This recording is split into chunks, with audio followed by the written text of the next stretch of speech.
நீளம் நிறைந்த மணிகண்டத்து ஈசனடியார் பெருமையினை எல்லா உயிரும் தொலை எடுத்து தேசமுய திருத்தொண்ட தொகைமன் படைத்த திருவாளன் வாசமலர்மன் கழல் வணங்க வந்த பிறப்பை வணங்குமா தூக்குசி திருத்தொண்ட தொகைவிரி வாக்கினால் சொல்ல வல்லவரான் எங்கள் வாக்கிய பயனாம் பதிக்குன்றைவான் செக்கிழாரடி செல்லியிருக்கும் எல்லாம் வல்ல பெருமான் கருந்தரும் பன்னார் மொழி அம்மர் திருநாவுடைய அவருடைய திருவடிகளை வணங்கி எம்பெருமக்கள் நாயன்மாருடைய புனார் திருவடி தாமர்களை மனமொழிமைகளை வணங்கி உரையாசிரியர் சிவகணையாவுடைய திருவடிகளை நேர நினைந்து அடியனுடைய ஞானாசிரியர் பிறந்தகையாருடைய திருவடி தாமர்களை மனமொழி வைகளாலை வணங்கி இங்கு எழுந்தருளி இருக்கக்கூடிய அடியார் பெருமக்களுடைய திருவடிகள் எல்லாம் மனம் மொழி வைகளாலை வணங்கி வருகின்றேன். அன்பார்ந்த சுனை செல்வர்களே, எரிபத்த நாயனாருடைய திருச்சரிதத்தை சிந்திச்சுட்டு இருக்கிறோம். எரிபத்த நாயனாருடைய திருச்சரிதத்தில் சென்ற வகுப்புல 48வது பாடல் வரைக்கும் சிந்திச்சோம் இல்லைங்களா? சென்ற வகுப்பினுடைய தொடர்ச்சியை இந்த வாரம் நம்ம பார்க்க போறோம். நண்பர்களே, எரிபத்த நாயனார் சிவகாமி ஆண்டாருடைய மலரை பறித்த பட்டத்து யானையை வெட்டியது மட்டுமல்லாது பாகர்கள் ஐவரையும் வெட்டி வீழ்த்துகிறார். அந்த செய்தி அரசனுக்கு சென்று சேருகின்றது. அப்படி சென்று சேருகின்ற பொழுது அரசன் என்ன நினைக்கிறார்னா, ஏதோ பகை குலத்தவர்கள் அப்படி செய்திருப்பார்களோ அப்படின்னு சொல்லி நினைச்சிட்டு வர்றார். அது வேகமா வரணும்னு சொல்லி எப்படி வர்றாருன்னா குதிரையில வர்றார். பட்டத்து யானை இறந்து போச்சு, இருக்கிறது குதிரையில வர்றார். அப்படி வந்து களத்துல நிற்கின்ற பொழுது பார்த்தா மலுவோடு ஒருத்தர் கையில் இருக்கிறார். வேடத்தோட இருக்கிறார், திருநீர் அணிந்து இருக்கிறார், உருத்தராக்கம் அணிந்து இருக்கிறார். அவர் வந்து யாரையும் ஒன்றும் கேட்கல. அவர் தான் பட்டத்து யானையை வெட்டினார் அப்படின்னு சொல்லி சொல்றார். மனசுல என்ன நினைச்சார் அப்படிங்கறத சேக்கட பெருமான் அவருக்கு பதிவு செய்து காட்டுறார். உடையணி காதினானுக்கு அன்பராம் குணத்தின் மிக்கார் பிழைபடி நன்றி கொள்ளார் அப்படின்னார். அவரே முடிவு பண்ணிட்டார். அவர் தான் பட்டத்து யானை வெட்டினார் அப்படின்னு சொன்ன உடனேயே கொலையணி காதினானுக்கு அன்பராம் குணத்தின் மிக்கார் அப்படின்னு. அவர் சிவபெருமானுடைய அடியார், அதனால அவர் எந்த தவறும் செய்திருக்க மாட்டாரு. அப்ப தப்பு எங்க இருக்கு? நம்ம வேலைதான் தப்பு இருக்குன்னு அப்பவே முடிவு பண்ணிட்டார். விசாரிக்கவே இல்லை. கொலையணி காதினானுக்கு அன்பராம் குணத்தின் மிக்கார் பிழைபடி நன்றி கொள்ளார் அப்படின்னார். தப்பு வந்து யானை மேலதான் இருந்திருக்கும் அப்படின்னு சொல்லி ஒரு முடிவுக்கு வர்றார். அப்படி முடிவு பண்ணிட்டு வேகமா அந்த யானையிலிருந்து கீழே இறங்குறாரு. எப்படி இறங்குறாருன்னா இழிந்து அப்படின்னாரு சேக்கிட பெருமான். இழிந்துன்னா எட்டி குதிச்சார். மெதுவே இறங்கி வரலையா, அப்படியே எட்டி குதிக்கிறார். அப்படி எட்டி குதிச்சு அவர் போய் பக்கத்துல நின்று அவர் பார்த்து என்ன நினைச்சாரா, இந்த பெரிய யானை ஒரு மைத்தடம் குன்று போன்ற இந்த யானை, ஒரு பெரிய கரிய மலை போன்ற இந்த யானை, அந்த யானையை போய் அவர் வெட்டுகின்ற பொழுது இவருக்கு ஏதோ ஆபத்து நடந்திருந்தா என்ன ஆகிறது? அந்த வகையில நான் தவமுடையவன் ஆனேன். பட்டத்து யானை போனா பரவாயில்ல, ஒரு அடியாருக்கு ஏதாவது துன்பம் அப்படின்னா இது என்ன செய்யறதுன்னு சொல்லி அந்த அளவுக்கு வந்து நான் தவமுடையேன் ஆவேன் என்று சொல்லி கொஞ்சம் அவர் மகிழ்ச்சி அடைகிறார். அதற்கு பிறகு அங்க போய் என்ன சொல்றார் அப்படின்னா, இந்த யானையை வெட்டினது போதுமா, இல்ல வேற இன்னும் நீங்க ஏதாவது தண்டனை கொடுக்கணும்னு நினைக்கிறீங்களா அப்படின்னு சொல்லி கேட்கிறார். அதற்கு அவர் எல்லாம் நடந்ததெல்லாம் சொல்றார். யானை மலர் பறித்து சிந்தியது, சிவகாமி ஆண்டாருக்கு இடர் செய்தது, இதெல்லாமே சொல்றார். அப்படி சொன்ன உடனேயே இதை கேட்ட அரசன் புகழ்ச்சோழர் என்ன செய்யறாருன்னா, அங்கனர் அடியார் தம்மை செய்த அபராதத்துக்கு இங்கிது தன்னால் போதாது என்னையும் கொள்ள வேண்டும் அப்படின்னார். சென்ற வகுப்பில் நாம் சிந்திச்சது, யானை செஞ்சது பெரிய தவறு. ஏன்னா திருப்பள்ளி தாமத்துக்கு செல்லுகின்ற மலரை பறித்து சிந்தியது பெரிய தப்பு. பெருமானுக்கு சேர வேண்டிய மலர் பெருமானுக்கு தானே சேரணும். அதை பறித்து சிந்தியது ஒரு பெரிய சிவ குற்றம் இல்லைங்களா? அதனால இது போதாது, நீங்க என்ன செய்யணும் அப்படின்னா, அந்த யானைக்கெல்லாம் யாரு தலைவர் ராஜா தானே, அதனால நீங்க என்னையும் கொல்லணும். அப்படி கொல்றதுன்னா உங்க கையில் இருக்கக்கூடிய மலு அடியார்களை காப்பதற்காக நீங்க வச்சிருக்கிறீங்களா, அதுல கொல்ற அளவுக்கு எனக்கு தகுதி இல்லை. என்னுடைய உடைவாள் இதில் நீங்க கொல்லுங்க அப்படின்னு சொல்லி அந்த உடைவாளை எடுத்து அரசர் வந்து புகழ்ச்சோழர் வந்து உடைவாளை எடுத்து கொடுக்கிறார். வாங்காத போனா அவரே அந்த வேலையை செஞ்சிருவார் அப்படின்னு சொல்லி எரிபத்த நாயனார் வாங்குறார். அப்படி வாங்கினதுக்கு பிறகு இப்படிப்பட்ட அரசனுக்கு நாம தீங்கு நினைத்தோமா என்று சொல்லி தன்னுடைய கழுத்துல போட்டுறார். அதான் வெந்தலன் சுடர்வால் நீட்டும் வேந்தனை நோக்கி கெட்டேன், அந்தமில் புகழான் அன்புக்கு அளவின்மை கண்டேன் என்று. அந்தமில் புகழான் அன்புக்கு அப்படின்னா புகழ்ச்சோழ நாயனாருடைய பெருமை சொல்லணும்னா அதுக்கு ஆதியும் அந்தமும் இல்லை. அவ்வளவு பெருமையுடைய புகழ்ச்சோழருக்கு நம்ம இப்படி எல்லாம் தீங்கு நினைச்சோமே என்று சொல்லி தந்த வாள் வாங்க மாட்டார் தன்னைத்தான் துறக்கும் என்று. அந்த வாளை வாங்கறதுக்கு அவருக்கு மனசு வரல. வாங்காத போனா அவரே தன்னுடைய உயிரை போக்கிக்குவார் அப்படின்னு சொல்லி அந்த வாழை வாங்குறார். யார்? எரிபத்த நாயனார். அப்படி வாங்கி சிந்தையால் உணர்வுற்றஞ்சி வாங்கினால் தீங்கு தீர்ப்பார் என்று சொல்லி அப்படி வாங்கின உடனே அவர் என்ன செய்தார் அப்படின்னா தன்னுடைய கழுத்துல பூட்டினார். வாங்கிய தொண்டர் முன்பு மன்னனார் தொழுது நின்று ஈங்கனை வாழினால் கொன்று என் பிழை தீர்க்க வேண்டி ஓங்கிய உதவி செய்ய பெற்றனன் இவர்வாள் என்று ஆங்கவர் கோப்ப கண்ட எரிபத்தர் அதனுக்கு அஞ்சினார். வாழை கொடுத்து தன்னை கொல்ல சொல்லி தன்னுடைய வாழையே கொடுத்து புகழ் சோழ நாயனார் தன்னை கொல்ல சொல்லிட்டு எப்படி இருந்தார் அப்படின்னா ஓப்ப அப்படின்னாரு. ஓப்பன்னா ரொம்ப மகிழ்ச்சியோடு இருந்தாராம். ஏன்னா இந்த அபராதத்துக்கு ஒரு தண்டனை கிடைக்குது, அது ரொம்ப மகிழ்ச்சியா புகழ் சோழர் இருக்கிறார். அதான் சொல்றார். அப்படி ஓப்ப கண்டு அப்படின்னு சொல்லி எரிபத்த நாயனார் அதற்கு அஞ்சி என்ன செய்யறாரு அப்படி இப்படிப்பட்ட ஒரு அரசனுக்கு நம்ம தீங்கு நினைத்தோமே என்று சொல்லி தன்னுடைய கழுத்துல வாழை பூட்டினார். அதான் சொல்றார். புரிந்தவர் கொடுத்த வாளை அன்பர்தம் கழுத்தில் பூட்டி அறிந்திடல் உற்ற போதில் அரசனும் பெரியோர் செய்ய இருந்தவாறு இது என் கெட்டேன். புகழ் சோழர் பார்த்துட்டு இருப்பாரா? அவர் என்ன செஞ்சாரு? அந்த வாழை கையில பிடிச்சு அவர் அப்படியே கட்டி அணைத்துக் கொள்கிறார். பெருந்தடன் தோளால் கூடி பிடித்தனன் வாழும் கையும் என்று சொல்லி அப்படி அவரை கட்டி அணைத்துக் கொள்கின்ற பொழுது சோழர் விடாது பற்றாரு. மாதவர் வரிந்து நிற்ப அளவு அப்படின்னா இப்ப தன்னுடைய கழுத்துல அந்த வாளை பூட்டுவதற்கு எரிபத்தர் வச்சுட்டார். வச்சதுக்கு பிறகு என்ன பண்ணார்? அவரு சோழர் வந்து விடாத பற்றிட்டாரு. அப்படி பற்றிட்டார் என்று சொல்லி இப்ப எரிபத்த நாயனார் ரொம்ப வருத்தப்படுறாரு. நம்மளுடைய உயிரை போக்கி இதுக்கு தண்டனையா நமக்கு நம்முடைய உயிரை போக்கிக்கலாம்னா வழி இல்லாத போச்சுன்னு வருத்தப்பட்டு நிற்கிறார். அப்பதான் வந்து ஒரு அசரீரி வானத்திலிருந்து கேட்குது. அளவிலா பரிவில் வந்து இடுக்கனை அகற்ற வேண்டி களமணி கடத்து செய்ய கண்ணுதலர்களால் வாக்கு கிளறொளிக்கு விசும்பின் மேல் வந்து எழுந்தது பலரும் கேட்பு என்று சொல்லி, அதாவது அளவிலா பரிவால் வந்து இடுக்கனை அகற்ற வேண்டினார். அளவில்லாத அன்பு இருந்தாலும் துன்பம் வருமா? அடியார்களுக்குள்ள அளவில்லாத அன்பு இருந்தாலும் துன்பம் வரும். இப்ப ரெண்டு பேருக்கு இருக்கக்கூடிய அன்பு என்ன? அளவற்ற அன்பு. எரிபத்த நாயனார் புகழ் சோழர் மேல வச்சிருக்கக்கூடிய அன்பு, புகழ் சோழர் எரிபத்தர் மேல வச்சிருக்கக்கூடிய அன்புக்கு அளவே சொல்ல முடியாது. அதான் அளவிலா பரிவால் வந்து இடுக்கனை அகற்ற வேண்டினார். அப்படி அந்த துன்பத்தை நீக்க வேண்டி மேல இருந்து ஒரு வாக்கு கேட்குது. என்ன சொல்றாரு அப்படின்னா தொழுந்தகை அன்பின் மிக்கீர். தொழுந்தகை அன்பின் மிக்கீர்னா வணங்கக்கூடிய பெருமையுடையவர்கள் ரெண்டு பேரும். நம்ம எல்லாரும் வணங்கக்கூடிய பெருமையுடையவர்கள் இந்த நாயனார் ரெண்டு பேரும் இல்லைங்களா? புகழ் சோழரும் எரிபத்தர். அதாவது தொழுந்தகை அன்பின் மிக்கீர் தொண்டினை மண்மேல் காட்ட அப்படின்னார். உங்களுடைய தொண்டை இந்த மண்ணின் மீது காட்டுவதற்காக என்று சொல்றாரு. நமக்கு முதல் சரீரத்திலேயே சொல்லிடுறாரு சேக்கிழார் பெருமான். எதுக்கு சாமி எல்லாம் அடியார் கோலத்துல வர்றாரு அப்படின்னா சொல்றார். தொண்டரை விளக்கம் காண நன்னெறி இதுவாம் என்று ஞானத்தோர் விரும்பிய அன்னறி காட்ட மாட்டால் அருட்சிவ யோகியாக எங்க சொல்றார்? திருநீலகண்ட நாயனார் பணத்திலே சொல்லிடுறார். ஏன் ஒரு சிவயோகியா நீலகண்ட நாயனாருடைய வீட்டுக்கு வந்தார் சாமி அப்படின்னா காரணம் சொல்றார். தொண்டரை விளக்கம் காண, அவருடைய நிலை நமக்கு எல்லாத்துக்கும் தெரியணும், நம்ம பின்பற்றி ஒழுகணும். அதற்காக பெருமான் வந்து அடியார் குலத்துல வந்தார். சோதிப்பதற்காக எல்லாம் வர்றதில்லைங்க. ஆமா, எதுக்காக வர்றாரு? அந்த தொண்டை மண்மேல் காட்ட அப்படின்னார். இங்க அதே தான் சொல்றார். தொழுந்தகை அன்பின் மிக்கீர் தொண்டினை மண்மேல் காட்டனர். எல்லாரும் இந்த மண்ணுலகத்தில் இருக்கக்கூடிய அத்தனை பேரும் உங்களுடைய தொண்டை அறிந்து கொள்ள வேண்டும் என்பதற்காக செழுந்திரு மலரை இன்று சினக்கரி சிந்த, அதனால அந்த மலரை அந்த யானை சிந்துவது போல செய்தோம் என்று சொல்லி திங்க கொழுந்தனி வேணை கூத்தர் அருளினால் கூடிற்று. இது எப்படி வந்தது அப்படின்னா கூத்த பெருமானுடைய திருவருளால் கூடியது. அந்த யானை மலரை சிந்தியது, அந்த யானையை எரிபத்தர் துரத்தி வெட்டியது, இது எல்லாமே யாருடைய திருவருளால் வந்தது? கூத்த பெருமானுடைய திருவருளால் வந்தது. எதற்காக அப்படின்னா தொண்டினை மண்மேல் காட்ட என்று சொல்லி அசிரியா சொல்லப்படுகிறது. கொழுந்தனி வேணை கூத்தர் அருளினால் கூடிற்று என்றங்கு அப்படி சொன்ன உடனே எழுந்தது பாகரோடும் யானையும் எழுந்ததென்றார். 5 குத்துக்கால் பாகர்களும் உயிர் பெற்றார்கள்.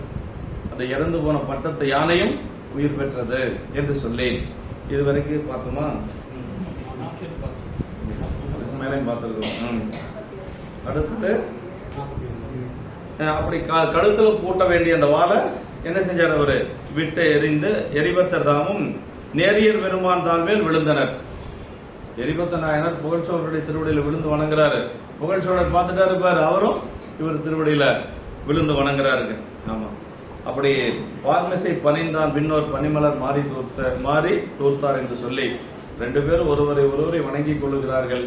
மேலிருந்து தேவர்கள் எல்லாம் அப்படியே மலர் மாதிரி பொழிந்தார்கள் என்று சொல்லி சேக்கிட பெருமான் அது வரைக்கும் சென்ற வகுப்புல பார்த்தோம் இல்லைங்களா?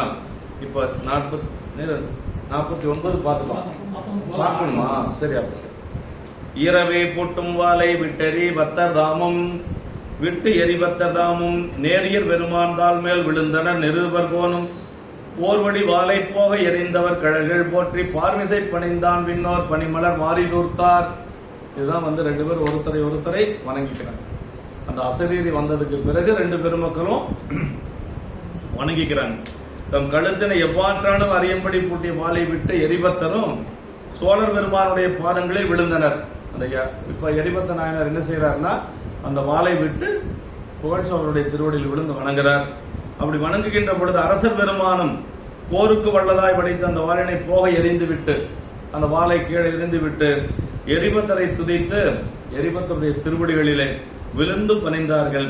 தேவர்கள் அப்படியே மேலிருந்து குளிர்ந்த பூமலையை நிறைய பொழிந்தார்கள் என்று சொல்லி அற்புதங்கள் நிகழ்கின்ற பொழுது அங்க என்ன தேவர்கள் என்ன செய்வாங்க? மேலிருந்து கற்பக மலர் பொழிவார்கள் என்று சொல்லி பல இடங்கள்ல வருது. அது மாதிரி எரிபத்தர் தாமம் அப்படின்னா ஆலரி போன்ற சிங்கம் போல இருந்த எரிபத்தர் அவரும் வணங்குறார் என்று சொல்லி தாமும் வீழ்ந்தார் என்று சொல்லி அதே மாதிரி கோனும் பணிந்தார் என்று கோன்னா அரசன் எரிபத்தரும் வணங்குறாரு, புகழ் சோழ நாயனார் அரசனாக இருக்கக்கூடிய புகழ் சோழரும் வணங்குகின்றார் என்று சொல்லி இந்த நிகழ்ச்சி சிவனருளால் நிகழ்ந்தது என்று உணரப்பெறாத சிவ அபராதமாக நிகழ்ந்தது என்று பிறட உணர்ந்து முன்னர் செயல் செய்தவர் தாம் எண்ணியபடி யானையும் பாகரும் அபராதம் செய்யவில்லை என்று கண்டமையால். அதாவது முதல்ல என்ன நினைக்கிறார் அப்படின்னா இது ஒரு சிவ அபராதமா கருதுறார் எரிபத்த நாயனார்.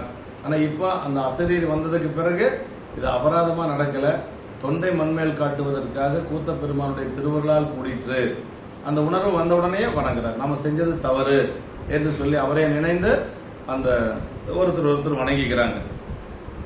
அது திருவருள் வெளிப்பு கருவியா இருந்த அரசரது தாளில் எரிபத்தர் முதலில் விழுந்தனர்.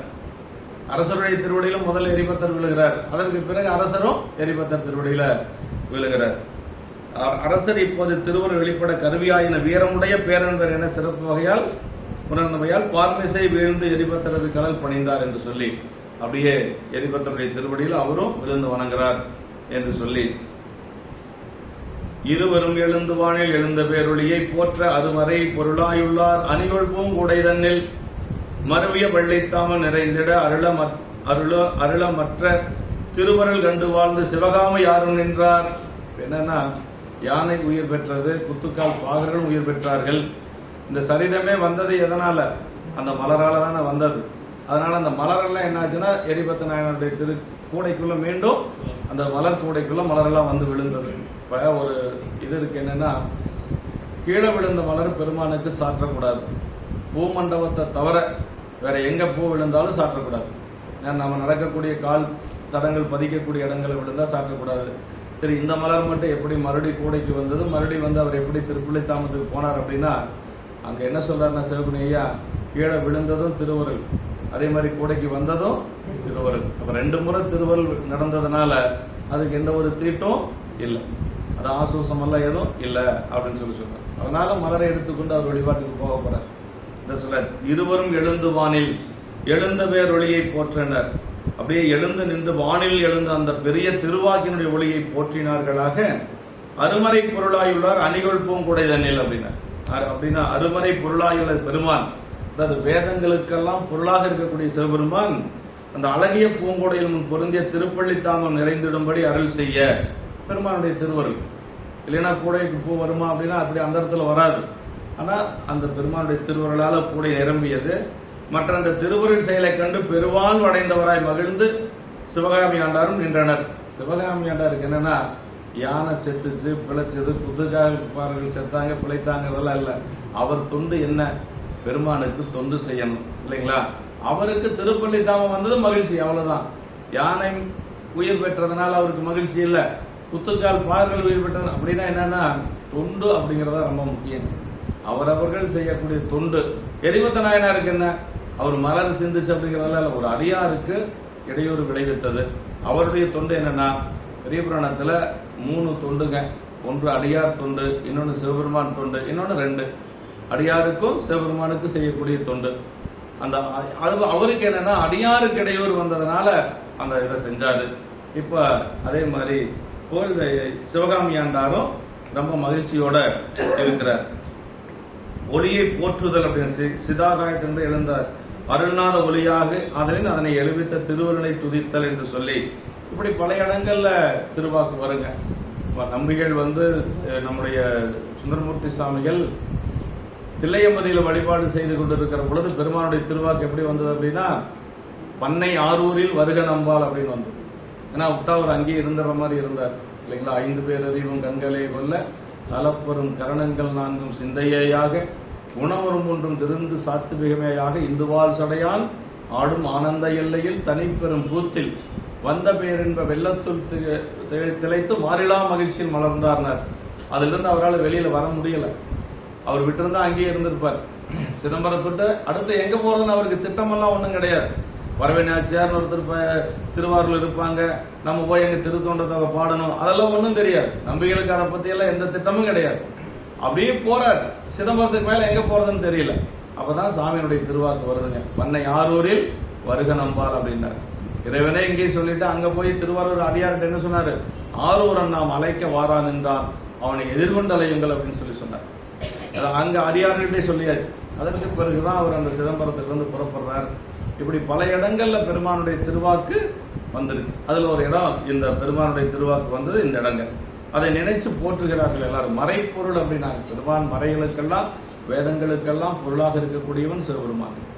வேதவனத்தில் மெய்ப்பொருளின் அருளால் விளங்கும் மணிக்கதவம் திருமறை காட்டில் சொல்றாரு. வேத காரணடியார் மெய்த்தொண்டு செய்ய சிறு தொண்ட நாயனார் பணத்துல சொல்றாருங்க. அதே மாதிரி வேதங்கள் மொழிந்த பிறான் திருத்தொண்ட நிலை கண்டு காரைக்கால் அம்மையார் பணத்துல வருது. பெருமான் வேதத்தோடு சேர்த்து பல இடங்களில் சேர்க்கிற பெருமான் சொல்லியிருக்கிறார். ஆமா, அப்படி மறைப்பொருள் அப்படின்னார். அணிகள் பூங்குடை அப்படின்னார். கோல பூங்குடை, அந்த மலர் பறிக்கக்கூடிய கூட அவ்வளவு அழகான ஒரு பூங்குடையாக இருந்தது என்று சொல்லி நிறைய மலர் பறிக்கிறதுக்கான திருப்பள்ளி தாமம் பறிக்கக்கூடிய மலர்களை எப்படி கொண்டு போகணும் அப்படிங்கறதெல்லாம் இருக்கு. அதாவது தெய்வ நாயருக்கு சாத்தும் நல்ல கமல் முகை அலரும் வேலை தெரிந்து, அது நல்ல ஒரு அலர்ந்த மலராகவும் இருக்கக்கூடாது, ரொம்ப முக்காவும் இருக்கக்கூடாது, பறித்த உடனே மலரக்கூடிய நிலையில இருக்கணும். பெருமான் திருவடியில போடுகின்ற பொழுது மலரணும். அந்த மாதிரி மலர் தான் பறிக்கணும் அப்படின்னு சொல்லி போது அப்படின்னு சொல்லுவாங்க அதுக்கு பேரு.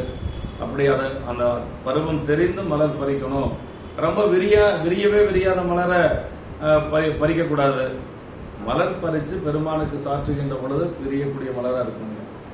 ரொம்பவே ஏற்கனவே விரிந்த மலரா இருந்தா அந்த தேனெல்லாம் வண்டுகள் உண்டு போயிடும். அதனால அந்த தேனோடு இருக்கக்கூடிய மலர்கள் சாற்றுவது ரொம்ப சிறப்புங்க. இதெல்லாம் திருமுறைகள் வருது. நினைந்துருகும் அடியாரை நெய்ய வைத்தான் பதியத்தில் வருதுங்க. அதுல என்ன வருது அப்படின்னா, நனைந்தனைய திருவடியின் தலைமையில் வைத்தான் நல்லூரியம் பெருமானார் நல்லவாறேன்னு வரும். அந்த நனைந்தனைய திருவடிங்கிறது என்னன்னா, அடியார்கள் வழிபாடு செய்யக்கூடிய மலரிலே இருக்கக்கூடிய தேனால் நனைந்த திருவடி அப்படின்றார். அது சொல்றார். நினைந்துருகும் அடியாரை நெய்ய வைத்தான் நெல்லாமை தீவனைகள் நீங்க வைத்தான் சினந்துருகு களிற்றுரை பொருள் வைத்தார் செலுமதியின் தளிர் வைத்தார் சிறந்து வானோர் இனந்துருகி மணிமகுட தேரத்துற்ற இனமலர்கள் போதவிந்து மதுவாய்ப்பில்கி. இனமலர்கள் போது அவிழ்ந்து அப்படி கூம்பி இருக்கிற மலர் அப்படி விரிஞ்சா தேன் வருமா சொல்றார். இனமலர்கள் போதவிழ்ந்து மதுவாய்ப்பில்கி நனைந்தனைய திருவடியின் தலைமையில் வைத்தான் நல்லூரியும் பெருமானார் நல்லவாறே. அப்பர் சாமிகளுக்கு திருவடி கொடுத்ததை பதிகத்துல பாடுறார். அகச்சான்றார் தான் நமக்கு. அப்பர் சாமிகளுக்கு நல்லூர்ல திருவடி கிடைத்தது அப்படிங்கிறதுக்கு பெரிய புராணத்துல சொல்றாரு சேக்கிழார் பெருமான் இல்லைங்களா.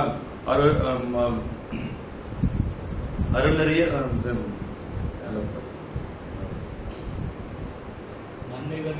நன்மை பெரு அருளறிய வந்தனைந்து நல்லூரில் மண்ணு திரு தொண்டனார் வணங்கி மகிழ்ந்தெழும் பொழுதில் உன்னுடைய நினைப்பதனை முடிக்கின்றோம் என்றவர்களும் சென்னிமிசை பாதமலர் சூட்டினான் சிவபுராணம் பெரிய புராணம். அதுக்கு சான்று என்னன்னா இந்த தேவாரம் தான். ஆமா, நினைந்துருகும் அடியாரின் நைய வைத்தான் இல்லாமை தீவனைகள் நீங்க வைத்தான் அப்படின்னு சொல்லி அந்த பதிகத்துல தான் சொல்றாருங்க. சாமி எதுக்கு நமக்கெல்லாம் இந்த கஷ்டம் அப்படி இப்படின்னு இதெல்லாம் அப்படின்னா நம்ம வினை நீக்குவதற்காக, நம்மளுடைய வினை நாம அனுபவிச்சுதான் ஆகணும். அதாவது நினைந்துருகும் அடியாரை என்ன சொல்றாரு, நைய வைத்தான் அப்படின்னாரு. நைய வைத்தார் அப்படின்னா அதுக்கு அடுத்த வரி சொல்றாரு பாருங்க, நில்லாமை தீவனைகள் நீங்க வைத்தார் அப்படின்னா. பெருமான் காரணம் இல்லாத ஒரு காரியம் நடக்காது. இன்னைக்கு ஒரு காரியம் இன்னைக்கு நடக்குது அப்படின்னா அதுக்கு மூலமான ஒரு காரணம் இருக்கு. இல்லைன்னா கண்டிப்பா நடக்காது. அதை சொல்லுவாங்க, நெருப்பு இல்லாம புகை இருக்காது. அது மாதிரி தான் நமக்கு ஏதோ ஒரு வினை இருக்கும்.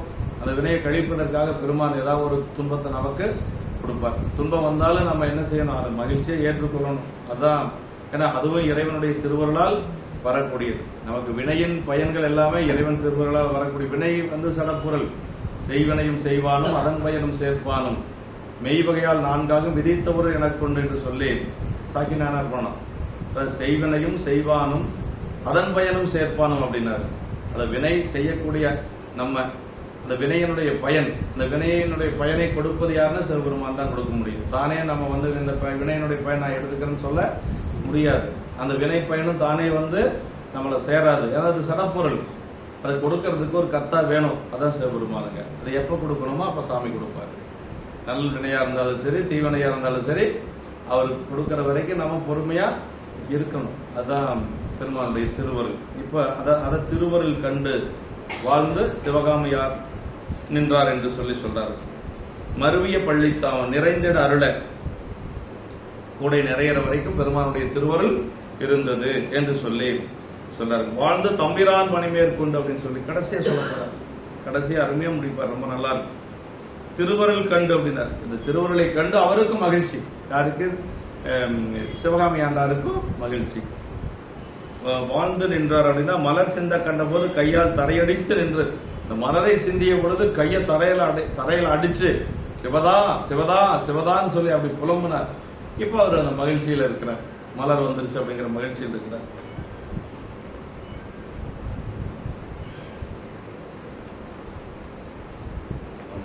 இப்படி அரண்மனையை இப்பாட்டில் கூறினார். அடியார் பணி அரண்மனை என்ற இரண்டும் செய்தலில் அடியார் பணியே முன்னர் செய்யத்தக்கது என்பதற்கு சிவகணிய உறவு.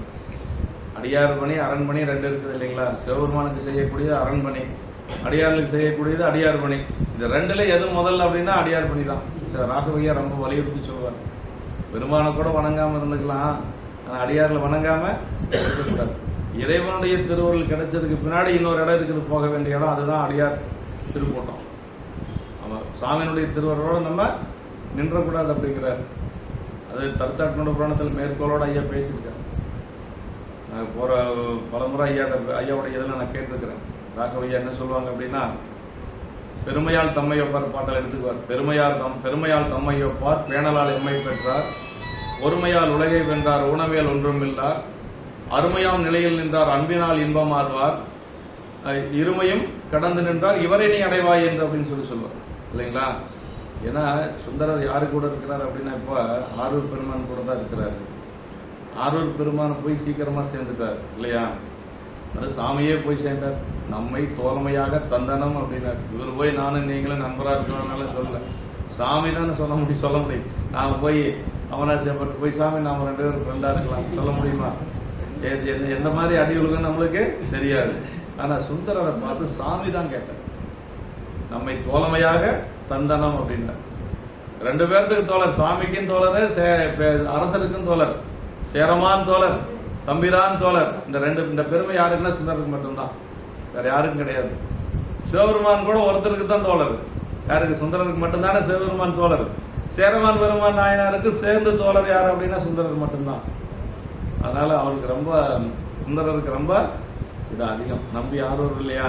அதனால அங்கதான் சொல்றாரு, சாமி கூட தானே இருக்கிறாரு.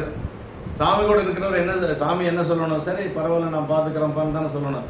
இவரை நீ அடைவாய் என்று அப்படின்னு என்ன அர்த்தம்? இங்க இருக்கிறத விட சிறப்பு அங்க இருக்கிறது தான் இல்லையா? அது ராகவியா நல்லா அழுத்தம் திருத்தமா சொன்னார். இறைவன் திருவடி அடைய பெற்றாலும் கூட இன்னொரு இடம் இருக்குது, போக வேண்டிய இடம். அதுதான் அடியார் திருவடி. அது ரொம்ப மனசு இல்லாம வச்சுக்கணும். கும்பிட்ட பயன் காண்பார் போல் மெய்வேட பெருமனை கண்டு வீழ்ந்தார் நாராயணிக்கு கணப்பனார் பூஜை காலத்தி போய். அப்புறம் நம்முடைய ஞானசம்பந்த பெருமான் என்ன பண்ணாரு?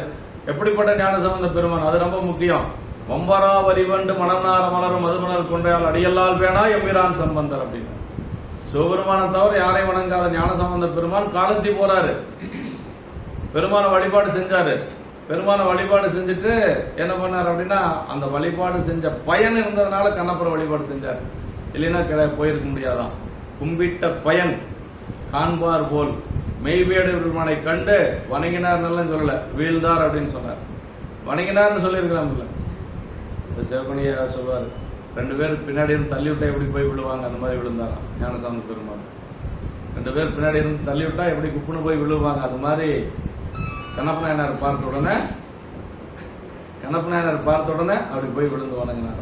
அப்ப அது ஆகவே அழகா சொல்வாரு, திருக்கோயில் வழிபாடு எங்க நிறைவாதுன்னா அடியார் வழிபாட்டு தான் நிறைவாகுது. நீங்க கோயில போய் குப்பரப்படுத்து சாமி கும்பிட்டு நாயன்மார் கும்பிடாத வந்துட்டீங்கன்னா ஒரு பிரயோஜனம் இல்லை. நாயன்மார் வழிபாடு செஞ்சுட்டு தான் வரணும். சண்டீஸ்வரர் வழிபாட்டினுடைய தத்துவமே அதுதான். சண்டீஸ்வரர் நாயனார் தானே. நீங்க சாமியை 50 முறை கோயிலை சுத்தி சாமி சாமி சாமின்னு ஒரு 1000 முறை சொல்லிட்டு நாயன்மாரை இந்த சண்டீஸ்வரி வணங்காத வந்துட்டீங்கன்னா ஒரு பிரயோஜனம் இல்லை. ஏன்னா அதனுடைய பயனே அடியார் வழிபாடு தான். அதனால நம்ம ரொம்ப முக்கியமான வழிபாடு என்னன்னா நமக்கு அடியார் வழிபாடு. நம்ம ஆணவமலை எப்ப நீங்க அப்படின்னா இறைவனை வழிபாடு செஞ்சா நீங்கிடும். ஆனா வாசனா மலம் இருக்குது பாருங்க, அது வாசனா மலம் எப்ப வேணாலும் மீண்டும் வரும். அது வராம இருக்கிறத வாசனா மலம் நீங்கணுங்கிறது. அது எங்க நீங்கன்னா அடியார் வழிபாட்டுல தான் நீங்கும் அப்படின்னு அருகுள்ள சேரமான் பெருமாள் நாயனார் சொல்றாரு. எங்க சொல்றாரு? கைலாயத்துல சொல்றாரு, பெருகு வேதமும் முனிவரும் துதைப்பெரும் பெரியோய் மருவு பாசத்தை அகன்றிட வந்தொண்டர் கூட்டம் வைத்தனை என்ன அப்படின்னாரு. மருவு பாசம்னா சிவக்கனை உரை சொல்றாரு, வாசனா மலம்ங்கிறார். வாசனா மலத்தை நீக்கிக் கொள்வதற்கு என்ன வச்சிருக்கிற நீங்க, எனக்கு என்ன கொடுத்தீங்க, சுந்தருடைய திருக்கூட்டத்தை நீங்க கொடுத்துருக்கீங்க அப்படின்னு சொல்லி கைலாயத்தில் சொல்றாரு. அப்ப எங்க போகுது பார்த்தா சைவம் அடியார் வழிபாட்டை நோக்கி தான் போயிட்டு. பெரிய புராணம் நமக்கு சொல்றதே அதுதான், அடியார் வழிபாடு தான். மருவ யாருகிட்ட சொல்றாரு? சிவபெருமான்கிட்ட சொல்றாரு சேரமான் பெருமான் நாயனார். எப்படி வந்தீங்கன்னு கேட்டதுக்கு அவர் என்ன சொன்னாருன்னா, எனக்கு இங்க வரணும்னு தெரியாது, ஆரூரர் கலர் பற்றி புரச யானை முன் சேவித்து வர பெற்றனன், அவ்வளவுதான். நீங்க கைலாயத்தில் இருக்கிறீங்க, உங்க திருவடியில விழுவன எனக்கு அதெல்லாம் தெரியாது. சுந்தரர் வந்தாரு, அவர் திருவடியை பற்றி வந்தேன், யானை முன்னாடி போச்சு, என் குதிரை பின்னாடி நான் சேர்ந்துட்டேன், அவ்வளவுதான் அப்படின்ட்டார். அப்படின்னா சாமி கிட்டேயே அந்த பேசக்கூடிய துணிச்சல் இருந்து பாத்தீங்களா, அதான் ரொம்ப முக்கியம். சேரருக்கு அது இருந்தது. சேரமான் பெருமாள் நாயனாருக்கு சிவபெருமான் முழுவதர் பொருளாக இருந்தாலும் கூட சுந்தருடைய திருவடி தான் பற்றுக்கோடு. பாரோடு விசும்பாட்சி எனக்கு உனது பாதமலர் அப்படின்னாரு. யாரும் சொல்ல முடியாது. சுந்தரரை என்ன சொன்னார் அப்படின்னா, கேரளா போயிட்டு திரும்பி வருகின்ற பொழுது, கொடுங்கலூர்ல இருந்து வருகின்ற பொழுது, நீங்க அரசனாருங்க, நான் உங்களுக்கு திருவடி கீழே இருந்து நான் பணி செய்யறேன்னு. ராஜா அப்படி சொல்லுவாங்களா? ஒரு வார்டு கவுன்சிலர் சொல்லிடுவானா, இந்த வார்டு நீங்க பாத்துங்க அப்படின்னு சொல்லி ராஜா சொன்னார், முடிய அரசர் சொன்னார், வாரோடு விசும்பாட்சி எனக்கு உனது பாதம் வளர. அதுக்கு சுந்தரரை பரவாயில்ல நான் இருந்துக்கிறேன், நீ இங்க எனக்கு கீழே இருன்னு சொல்லல. அவர் என்ன சொன்னார் தெரியுங்களா? அவர் சொன்னதே என்னன்னா, என்னுயிருக்கு என்னுயிராம் என் எழிலானூர் பெருமனை வண்ணஞ்ச கல்வனையன் மறந்துறேன் என் செய்கிறேன். என்ன ஒரு அன்புங்க சாமி மேல சுந்தரர். அதான் பெரிய ராஜ பதவி கிடைக்குது. ராஜ பதவி கிடைக்கிற பொழுது அவர் என்ன சொன்னார் அப்படிங்கறத ரொம்ப ரொம்ப முக்கியம் நமக்கு. என்னுயிருக்கு என்னுயிராம் இன்னமுதாம் எழிலாரூர் பெருமானை வண்ணஞ்ச கல்வனையன் மறந்துறேன், என்னால மறந்திருக்க முடியாது. அப்பதான் பொண்ணும் மெய்ப்பொருளும் பெருமானை பதிகம் பாடுறாரு. பொண்ணும் மெய்ப்பொருளும் பெருமான் பதிகம் பாடியது அஞ்சை களத்துல. யார நினைச்சு பாடினாரு? ஆரூர் பெருமானை நினைச்சு பாடினாரு. ஆரூரானே மறக்கலுமாமே அப்படின்னு சொல்லி சொன்னார். சங்கிலி நாச்சியார் கூட இருந்தார் இல்லையா ஒற்றியூர்ல. சங்கிலி நாச்சியார் இருந்த பொழுது மனைவியோட தான் இருக்கிறார். இளம் புது மனைவி இல்லையா. பரவியார் முதல்ல திருமணம் ஆயிடுச்சு, அதுக்கு பிறகு சங்கிலியார் திருமணம் ஆச்சு. அப்புறம் அங்கேயே இருக்க வேண்டியதானே, அங்கேயும் சாமி இருக்காருல்ல, அங்கேயும் ஒரு தியாகேசர் இருக்கிறாரு, அங்கேயும் ஒற்றியூர் பெருமான் இருக்கிறாரு. ஆனா அவருக்கு எங்க போனாலும் ஆரூர் பெருமான் நினைவுக்கு வந்துடுவார். அவர் பிரிஞ்ச அவரால் இருக்க முடியாது. அப்படி ஒரு வசந்த காலம், கோடை காலம், ஒரு அப்படியே தென்றல் காற்று பொதிய மலையிலிருந்து அப்படியே வருது. அந்த தென்றல் அவர் மேல பட்டுச்சான். அந்த தென்றல் பட்ட உடனே அவருக்கு என்ன ஞாபகம் வந்ததுன்னா, வசந்த காலத்துல ஆரூர்ல உற்சவம் நடக்கும். ஆரூர் பெருமானுடைய உற்சவத்தில் அடியார் பெருமக்கள் எல்லாம் போவாங்க. அடியார் பெருமக்களோட பரவினாச்சார் ஆடிக்கொண்டும் பாடிக்கொண்டும் பெருமானுக்கு சேவித்துக் கொண்டு போவாங்க. அந்த காட்சியெல்லாம் அவர் கண்ணு முன்னாடி அப்படியே நிற்கிருந்தார். அப்பதான் செய்த சபதத்தையே மறந்துட்டாரு. சபதம் செஞ்சுதான் அங்க இருக்கிறார், இதுவா அந்த ஒற்றியூர் விட்டு போக மாட்டேன்னு சொல்லி. அப்பதான் அவர் அங்கிருந்து வெளியில வர்றார். பக்தி மையும் அடிமையும் கைவிடுவான் பாவியன், பொத்திய நோய் இது அதனை புரிந்தறிந்தேன் பொய் தொழுவேன், முத்தினேமா மனிதனை வைரத்தை மூர்க்கனேன் எத்தனை நாள் பிரிந்திருக்கேன் என்னாரூர் இறைவனை அப்படிங்கிறார். அப்ப மனைவியினுடைய இன்பமும் அவரை கட்டுப்படுத்த முடியல, அரச வாழ்க்கையும் அவரை கட்டுப்படுத்த முடியல. இப்ப எல்லாத்துக்கும் மேல அவருக்கு என்ன இருந்ததுன்னா ஆரூர் பெருமான் திருவடி தான் நெஞ்சல் இருந்தது. அதான் சொன்னாங்க. அதனால அது சொல்லிட்டாரு சேரமான் பெருமாள் நாயனார்கிட்ட, நீ உன்னுடைய பதியிலிருந்து அரசால் நான் ஆரூர் பெருமானை பார்க்காம இருக்க முடியாது அப்படின்னு சொல்லிட்டு வந்தவர். அதே மாதிரிதான் ஒற்றியூர்ல சொல்றாரு, பெருமான் மேல அவர்களுக்கெல்லாம் அவ்வளவு அன்பு இருந்திருக்கு சரிங்களா. அதான் தெரியல. மட்டவில் அலங்கல் வென்றி மண்டபர் பெருமான் முன்னர் உள்தருங்கலிப்பினோடும் உறங்கி மீது எழுந்தது ஒத்து முட்டவன் கடங்கள் பாய்ந்து முகிலென முழங்கி பொங்கும் பட்டவர்த்தனத்தை கொண்டு பாகரும் அணைய வந்தார். பட்டவர்த்தன யானை உயிர் பெற்றெழுந்தது, பாகர்களும் உயிர் பெற்றெழுந்தார்கள். அப்படி எப்படி இருந்ததுன்னா, வாசனை வீசும் ஆத்தி மாலை அணிந்த வெற்றியுடைய மன்னவர் பெருமானின் முன்பு புகழ் சோழர் அப்படி கம்பீரமா நிற்கிறார். அவர் முன்னாடி அந்த யானை நிக்கிறது, பட்டத்தை அந்த குத்துக்கால் பாகர்களும் நிக்கிறாங்க. அப்படி தூங்கி மீண்டு விழித்தெழுந்தது போல நிறைவாகி, அப்படி யானை எப்படி எழுந்திருச்சான், தூங்கி எழுந்தது போல யானை எழுந்தது. பாகர்களும் அதே மாதிரி எழுந்தார்கள். முகில் போல முழக்கம் செய்த ஆரவாரத்துடன் கிளம்பும் பட்டவர்த்தன யானையை செலுத்திக் கொண்டு உள் நிறைந்த மகிழ்ச்சியோடு அந்த பாகர்களும் அங்கு அணைய வந்தார்கள். இப்ப குதிரையில வந்தவர் எங்க எதுல போக போறாரு, யானையில போக போறாரு. பட்டத்து யானையில போகணும் இல்லையா. அரசனுக்கு என்ன அழகுன்னா, குதிரையில வேகமா போறத கடையில் பட்டத்து யானையில போறதுதான் அழகு இல்லைங்களா. அதுக்கு பேர், அதனாலதான் பட்டத்து யானை. சேரமான் பெருமான் நாயனார் அப்படி பட்டத்து யானையில தான் வந்தார்.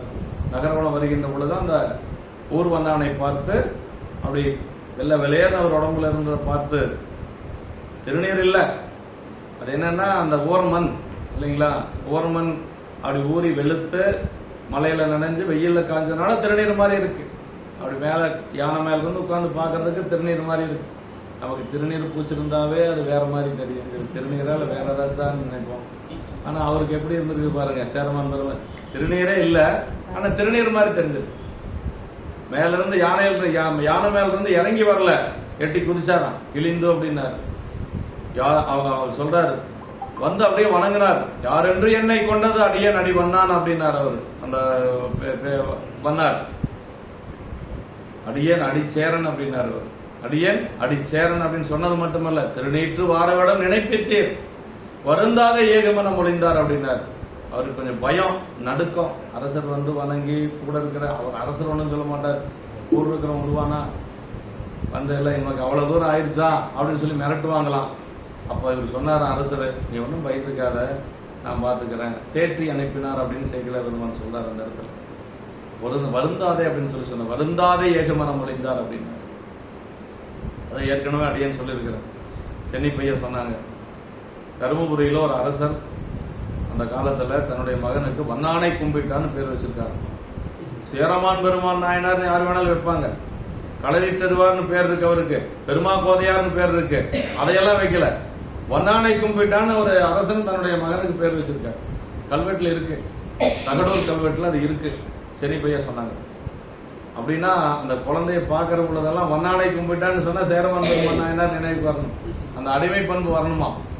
அந்த அரசர் எப்படிப்பட்ட அரசரா இருந்து பாருங்க. ஆரூரன்னு பேர் வைக்கிறதுக்குள்ள போதும் போதும் ஆயிடுச்சு எனக்கு எங்க பேர்.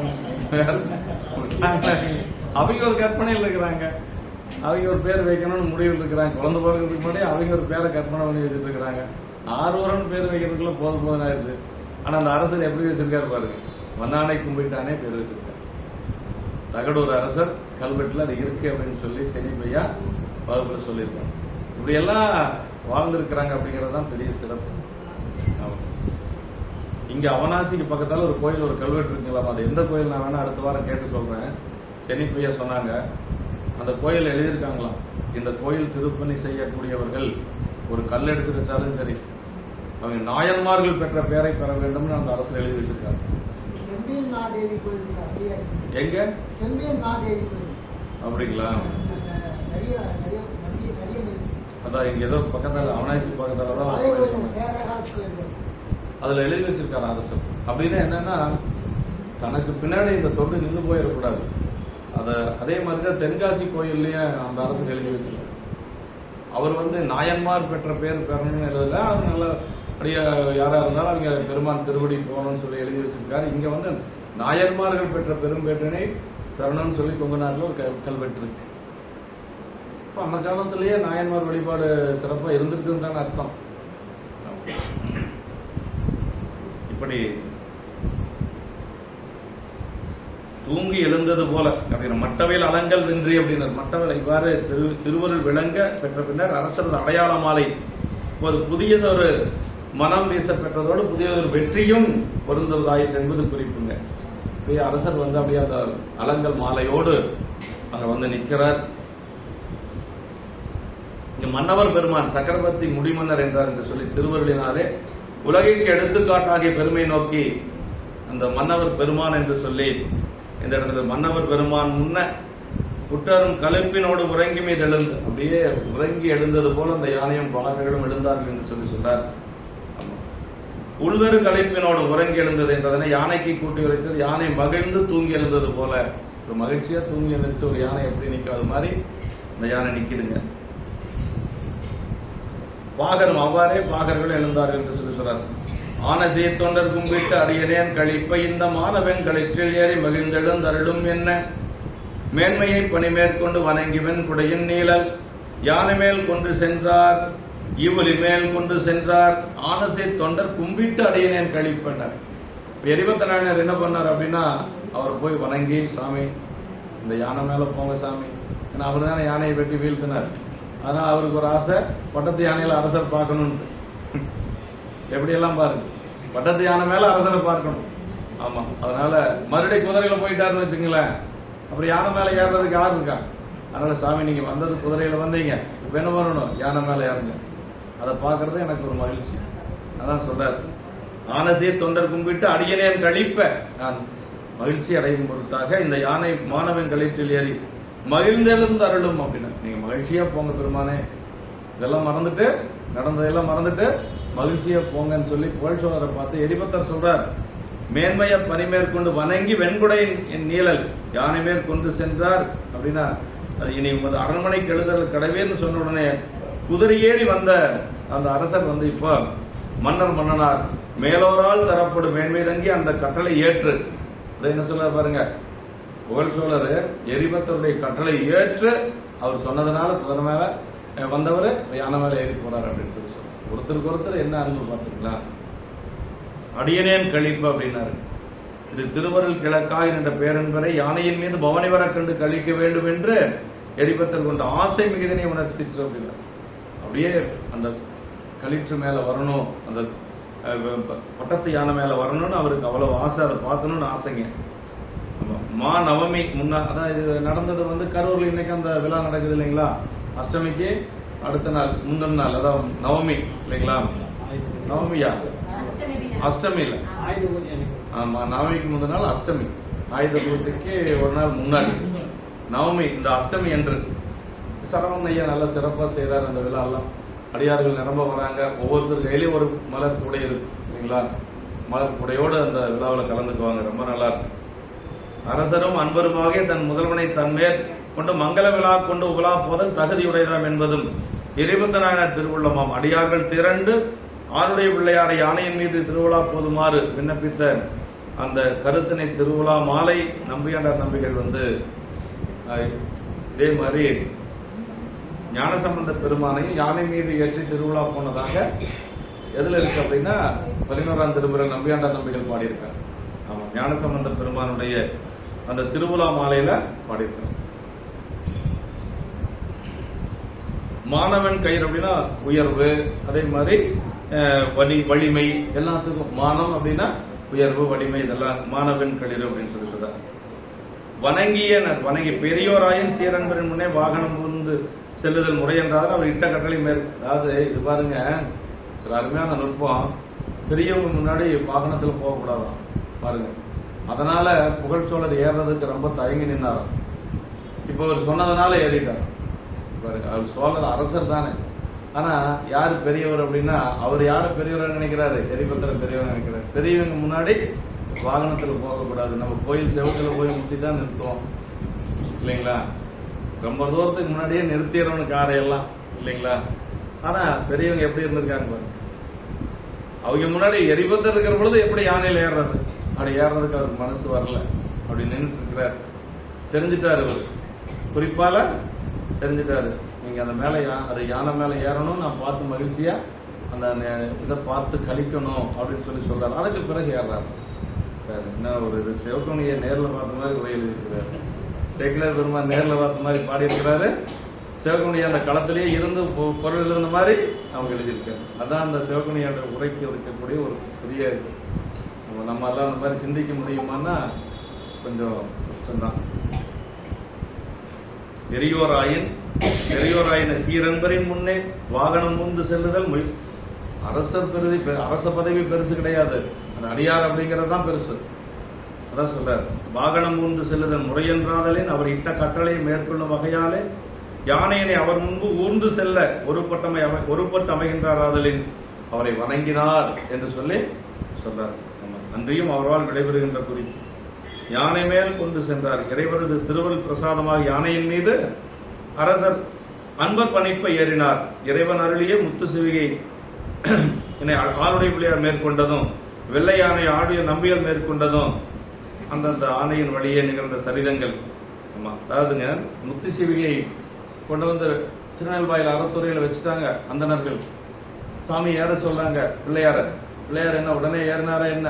அப்படியெல்லாம் ஏறல, வளமா வந்தாரு. அதை எப்படி பார்த்தாருன்னா திருவருளா பார்த்தாரு. சோதிமுத்தின் சிவிகை சூழ்ந்து வந்து பார் மீது தாழ்ந்து வெண்ணீற்றொழி போற்றி நின்று ஆதியார் அருளாதலின் அஞ்செழுத்து ஓதி ஏறினார் உய உலகலாம். அஞ்செழுத்து சொன்னாராம், பெருமானுடைய திருவருளா கருதி அதற்கு பிறகு ஏறினாராம். வந்த உடனேயே ஏறலாம். அதே மாதிரி சுந்தரமூர்த்தி சாமிகளை யானை வந்து இன்னொன்னு ஏறி உட்கார்ந்துட்டாரா என்ன? அப்படியெல்லாம் அவர் ஏறல. இவங்க எல்லாரும் சேர்த்து மேல உட்கார வச்சாங்க. வெள்ளை யானை மேல அப்படி உட்கார வச்சாங்க அஞ்சை களத்துல. அதற்கு பிறகு பெருமானுடைய திருவருளை நினைந்து, அவர் பெருமாள் திருவருளை கூட முதல்ல நினைக்கல, சேரமான் பெருமாள் நாயனார் தான் முதல்ல நினைச்சார். தோழரை விட்டுட்டு போறோமே அப்படின்னு. அது அவருக்கு தெரிஞ்சிருச்சு, களரி சரிதல் இல்லையா? அப்புறம் தான் அவர் குதிரைய பஞ்சாட்சரத்தை ஓதி குதிரை மேல போச்சுன்னு நமக்கு சரீரத்துல. இப்படி யானை மேற் கொண்டு சென்றார் என்று சொல்லி, இவளின்னா குதிரைங்க, இவளை மீது அப்படின்னா இவளின்னா குதிரையில வந்தவர் இப்ப யானையில போயிட்டார். அரசர் வந்த நிலை வேறு, இப்போது செல்லும் நிலை வேறு என்று குறிப்பார். இவளி மேல் கொண்டு வந்தார், யானை மேல் கொண்டு சென்றார் என்று சொல்லி சொல்றார். அந்நிலை எழுந்த சேனை ஆர்களி ஏழும் ஒன்றாய் மன்னிய ஒளியினார்ப்ப மன்னலாம் மகிழ்ந்து வாழ்த்த பொன்னிடம் பொதுவில் ஆடல் நீடிய புனிதர் பற்றால் சென்னியில் கொண்டு சென்னி திருவலர் கோயில் புக்கான். சென்னினா சோழன் அர்த்தங்க.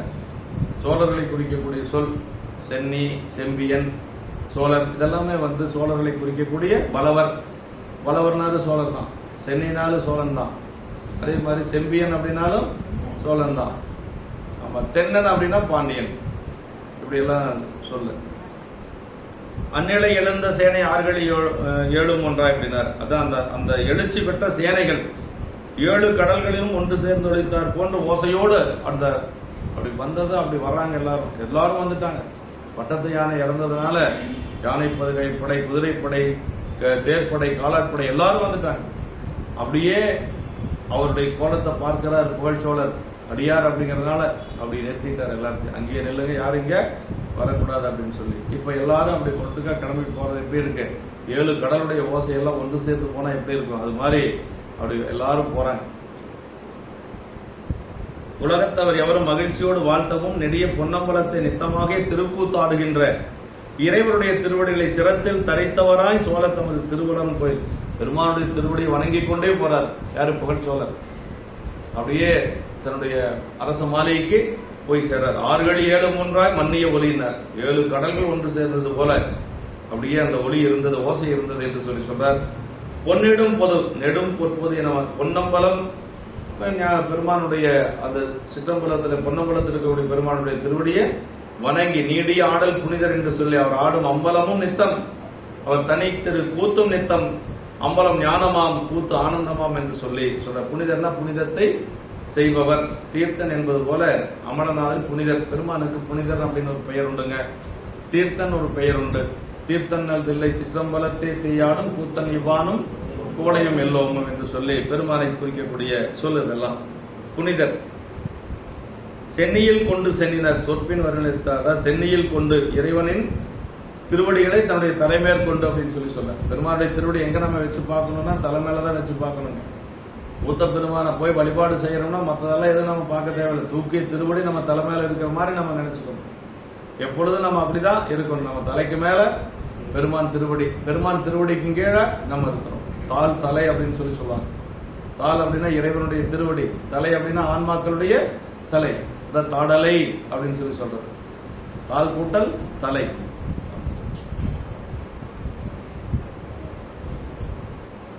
அவ்வாறு தாங்காதவை வெறும் சுமையே என்ற வணங்கா தலையும் குறையாம் என்று சொல்லி வணங்க தலை வைத்து வார்கடல்களால் வாழ்த்த வைத்து இனங்கத்தன் சீரடியார் கூட்டம் வைத்து எம்பெருமான் அனங்கோடு அணிதலை அம்பலத்தை ஆடுகின்ற குணங்கோர பாடினம் பூவள்ளி கொய்யாமோன.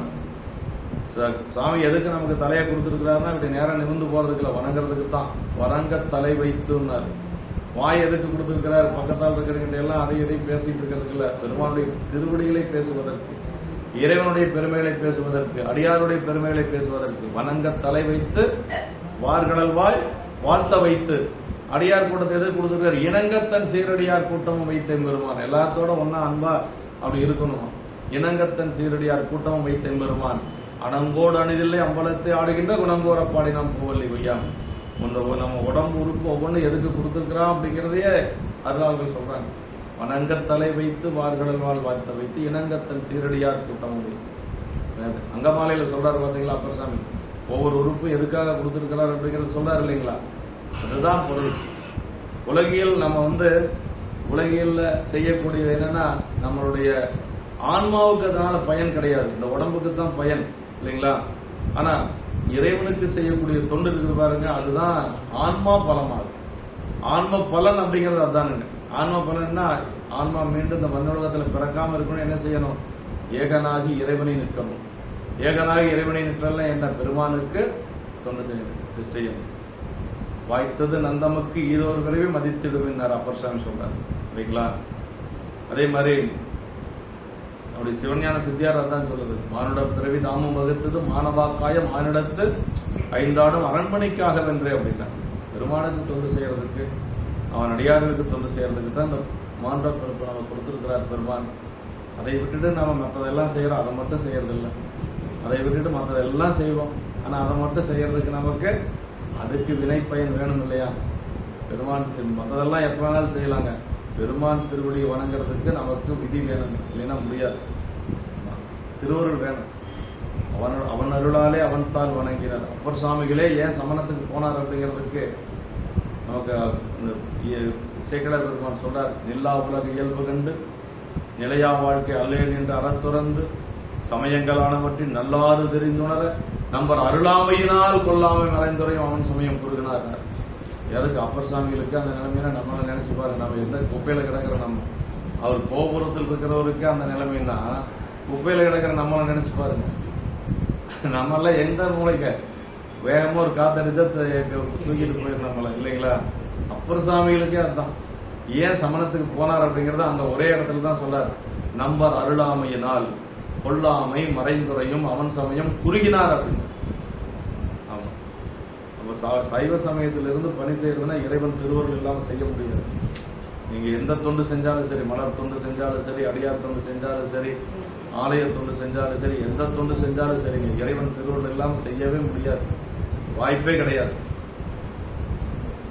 நமக்கு தெரியாது, பெரியவங்க சொல்லியிருக்கிறாங்க. நம்பர் அருளாமையினால் கொல்லாமை மறைந்துரையும் அவன் சமயம் புரிவார். இதுக்கு அப்படி எப்படிப்பட்டவர் தெரியுங்களா? நாவுக்கரசு பெருமான் முன்னாமே முனியாகி இணையடைய தவம் என்றார். போன பிறப்பிலேயே பெருமான் திருவடியில் இருந்தவர். முன்னாமே முனியாகி இணையடைய தவம் என்றார். சாமியை சொல்றாரு இல்லையா திலகவதி அம்மா கிட்ட. அதனால அவருக்கே அந்த நிலைமையில நம்மெல்லாம் ஏதோ ஒரு வாய்ப்பு கொடுத்துருக்கிறார் சாமி. அந்த வாய்ப்பை நம்ம பயன்படுத்திக்கணும். ஏறுறதுக்கு ஒரு ஏணி கிடைச்சா பேசாம ஏறிடணும். குதிச்சு பார்த்துட்டு கீழே விழுந்துட்டே இருக்கக்கூடாது. நம்ம குழப்பெல்லாம் அப்படித்தான் இருக்குன்னு பாருங்களேன். ஏணி நல்ல ஒரு ஏணியா கிடைச்சிருக்குது, திருக்கூட்டம் கிடைச்சிருக்கு, அடியார் கிடைச்சிருக்கிறாங்க, வழிபாடு செய்யறதுக்கு சாமி இருக்கிறாரு. வேற என்ன நமக்கு வேணும்? புவனியில் போய் பிறவாமையால் நாள் நாம் போக்குகின்றோம், அவமே இந்த பூமி சிவனையோ கொள்கின்றவார்கள். தேவர்கள் எல்லாம் மேல பேசிக்கிறாங்க. பூமியில போய் பிறக்காம இப்படி எல்லாம் நம்ம வாழ்க்கை வீணா போக்கிட்டோமே, பூமியில போய் பிறந்திருந்தா கோயில் இருக்கு, அடியார் இருக்கிறாங்க, அவைகளோட சேர்ந்து நாமளும் திருவடிக்கு போயிருக்கலாம். எத்தனை காலத்துக்கு இந்த விண்ணுலகத்தில் இருக்கிறது? இறைவன் திருவடிக்கு போகணும் இல்ல, போக முடியலையே அப்படின்னு வருத்தப்பட்டாங்க. பூமியில் போய் பிறவாமையால் நாள் நாம் போக்குகின்றோம். திருப்பள்ளி எழுச்சியில் அவர் மணிவாசக பெருமான் பாடுறார். இப்ப எது சிறப்பு? இங்க பிறக்கிறது தான் சிறப்பு. அதுவும் இங்க பிறந்தாலும் திருநீற்றோட உருத்தராக்கத்தோட அடியார் திருக்கூட்டத்தோட இருக்கிறது சிறப்பிலே சிறப்பு. இதுக்கு மேல ஒன்றும் சாமி ஒரு வாய்ப்பு நமக்கு கொடுக்கவே மாட்டாங்க. அவனே தானே யாக அன்னறி ஏகனாகி இறைவனை நிற்க மலமாயுதனோட வல்வினை இன்றே அப்படின்னார். அந்த வாய்ப்பு நமக்கு கொடுத்திருக்கிறார் பெருமான். பொன்னிடும் பொதுனார் சென்னையில் கொண்டு பொன்வண்ண தந்தார். சோழர் மரபு அரசர்கள் தமது சென்னையை இறைவனது தாளினை தாங்கிய தன்மை பெற்றனவே என்று சொல்லி இறைவனுடைய திருப்படி எப்பொழுதும் சோழர்கள் தன்னுடைய தலைமையால வச்சு போட்டுவாங்களாம். சோழர்கள் எப்பொழுதும் சைவத்திலிருந்து பிறளாதவர்கள். பாண்டியர்கள் தான் சமணத்துக்கெல்லாம் போய் வந்தவர்கள். ஆனா சோழர்கள் எப்பொழுதும் மங்கையர்க்கரசி அம்மாவுக்கு என்ன சிறப்பு அப்படின்னா, மங்கையர்க்கரசி வளவர்கோன் பாவையின் முதல்ல சோழருடைய மகள் அப்படின்னு தான் பாடுறார் ஞானசம்பந்த பெருமான். பாண்டியர்களை அங்க கொண்டு வரதே இல்லை இல்லைங்களா, கடைசியா தான் சொல்றாரு. சோழர்களுக்கு மணிமுடி சோழனுடைய மகள், அதான் மணிமுடி சோழனுடைய மகள் சோழ மன்னனுக்கு மகளாக பிறந்ததுதான் அம்மாவுக்கு பெரிய சிறப்பு. மங்கையர்க்கரசி வளவர்கோன் பாவை வரிவளை கைமடை மானினார். சேக்கிழார் பெருமான் அதே தானே சொல்றாரு. மங்கையத்து தனியரசு எங்கள் தெய்வம், வளவர்குல குல கொழுந்து அப்படின்ட்டார் அவர். அதுக்கு மேல போயிட்டார் சேக்கிழார் பெருமான். வளவர்குல அதான் அந்த குலத்துக்கு, சோழர் குலத்துக்கே ஒரு பெரிய கொழுந்து போன்றவர் அம்மா. அது அந்த மாதிரி யாரும் இருக்க முடியாது. அவங்க திருவடி வணங்குறவங்க அத்தனை பேர்த்தையும் நான் வணங்கிக்கிறேங்கிற சேக்கிழார் பெருமான் சொல்றாருங்க. நீங்க மங்கையர்க்கரசி அம்மா வணங்குனா உங்க திருவடி அவர் வணங்கிக்கிறேன்னு ஆரம்பத்திலே அப்பவே சொல்லிட்டார். மங்கையர்க்கு தனியரசு எங்கள் தெய்வம், வளவர்குல குல கொழுந்து வழக்கை மானி செங்கமல திருமடந்தை கண்ணினாடால் தென்னர்குல பழி தீர்த்த தெய்வப்பாவை எங்கள் பிரான் சண்பையர்கோன் அருளினாலே இருந்தமிழ் விட்டு இடர் நீங்கி தங்கள் பொங்கலிவெண் திருநீர் பரப்பினாரை போற்றுவார் கடலையம்மாள் போற்றலாம். யாரெல்லாம் வணங்கிக்கிறாங்களோ அத்தனை பேர்த்தையும் நான் வணங்கிக்கிறேன். யாராவது சொல்லுவாங்களா? நம்ம குன்றத்தூர் கோமகனார் தான் சொல்றாரு இல்லைங்களா. மங்கையர்க்கரசி அம்மாவுடைய திருவடிகளை யாரெல்லாம் வணங்கிக்கிறாங்களோ அவங்கள நான் போற்றுகிறேன், வணங்குகிறேன் அப்படின்னு சொல்லி சொல்றாங்க. போற்றுவார் கடலையம்மாள் போற்றலாமே அப்படின்ட்டார். இதுக்கு மேல ஒரு வார்த்தை சொல்லவே முடியாது. அடியார் வழிபாடு அவ்வளவு சிறப்பு.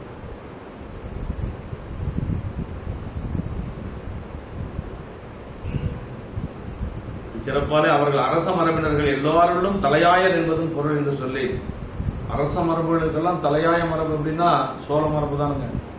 சோழ மரபு தான் அரசர்களுக்கு. சேர அரசர்கள் இருந்திருக்காங்க, பாண்டிய அரசர்கள் இருந்திருக்காங்க, பல்லவர்கள் இருந்திருக்கிறாங்க. ஆனா சோழ அரசர்கள் தான் தலையாய அரசர்கள். அவங்களுக்கு மேல இன்னொருத்தரை சொல்ல முடியாது.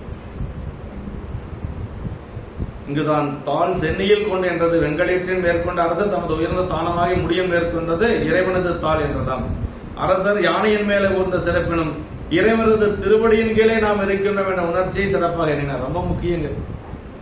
யானை மேல போற ராஜா அவர் என்ன நினைக்கிறாரு? சாமியினுடைய திருவடிக்கு இங்கே போறோம்னு நினைச்சிட்டு போறாரு. ஞான சம்பந்த பெருமான அப்பா சிவபாதகருடைய தோல் மேல தூக்கி வச்சுப்பார். பியன் அத்தன் பியன் மேல் இருந்தும் சேக்கிழார் பெருமான். பியன்னா தோல் மேல உட்காந்துருப்பாரா. ஆனா அவருக்கு பரவாயில்ல, அப்பா தோல் மேல உட்காந்துட்டு இருக்குன்னு அவர் ஒரு காலம் நினைச்சதில்ல. தோணியப்பருடைய திருவடி தன் தலை மேல வச்சுக்குவார். அப்பா தோல் மேல உட்காந்துருக்கிறார். குழந்தை 3 வயசு குழந்தை என்ன நினைச்சதுன்னா, நம்ம தலைக்கு மேல தோணியப்பருடைய திருவடி இருக்கு. அப்ப சிவபாதகரையர் 2 பேர்த்தையும் சமக்கிறாரு. தோணியப்பர் திருவடியும் சமக்கிறாரு, ஞானசம்பந்த பெருமாளுடைய திருவடியும் சுமந்து போறாரு. அதான் அவருக்கு ஒரு பெரிய புண்ணியம் இல்லையா? அதனால இந்த யானை மேல உட்கார்ந்து இருக்குங்கிற ஒரு இருமாப்பு இல்லை அவருக்கு.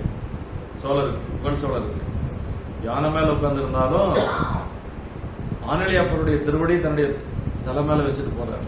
அதான் பெரிய சிறப்பு. எஞ்ஞான்றும் திருவடி மறவாத பான்மையார் என்பனவாதி குறிப்புகள். எப்பொழுதும் திருவடி மறவாத பான்மையார் அடியார் பெருமக்கள் நாயன்மார்கள். எப்போதும் திருவடி முடியில் சூடியவர் இங்கும் சூடினார் என்பது நமது நாட்டில் திருவருள் வெளிப்பாட்டினாலே திருத்தொண்டின் பெருமையை உணர்த்தி உலகத்தை வாழ்வித்த உபகாரத்தை உன்னை சிறப்பாக சூடினார் என்பது. திருவலர் கோயில் அப்படின்னா அரசரது அரண்மனையை கோயில் என்பது வழக்கு.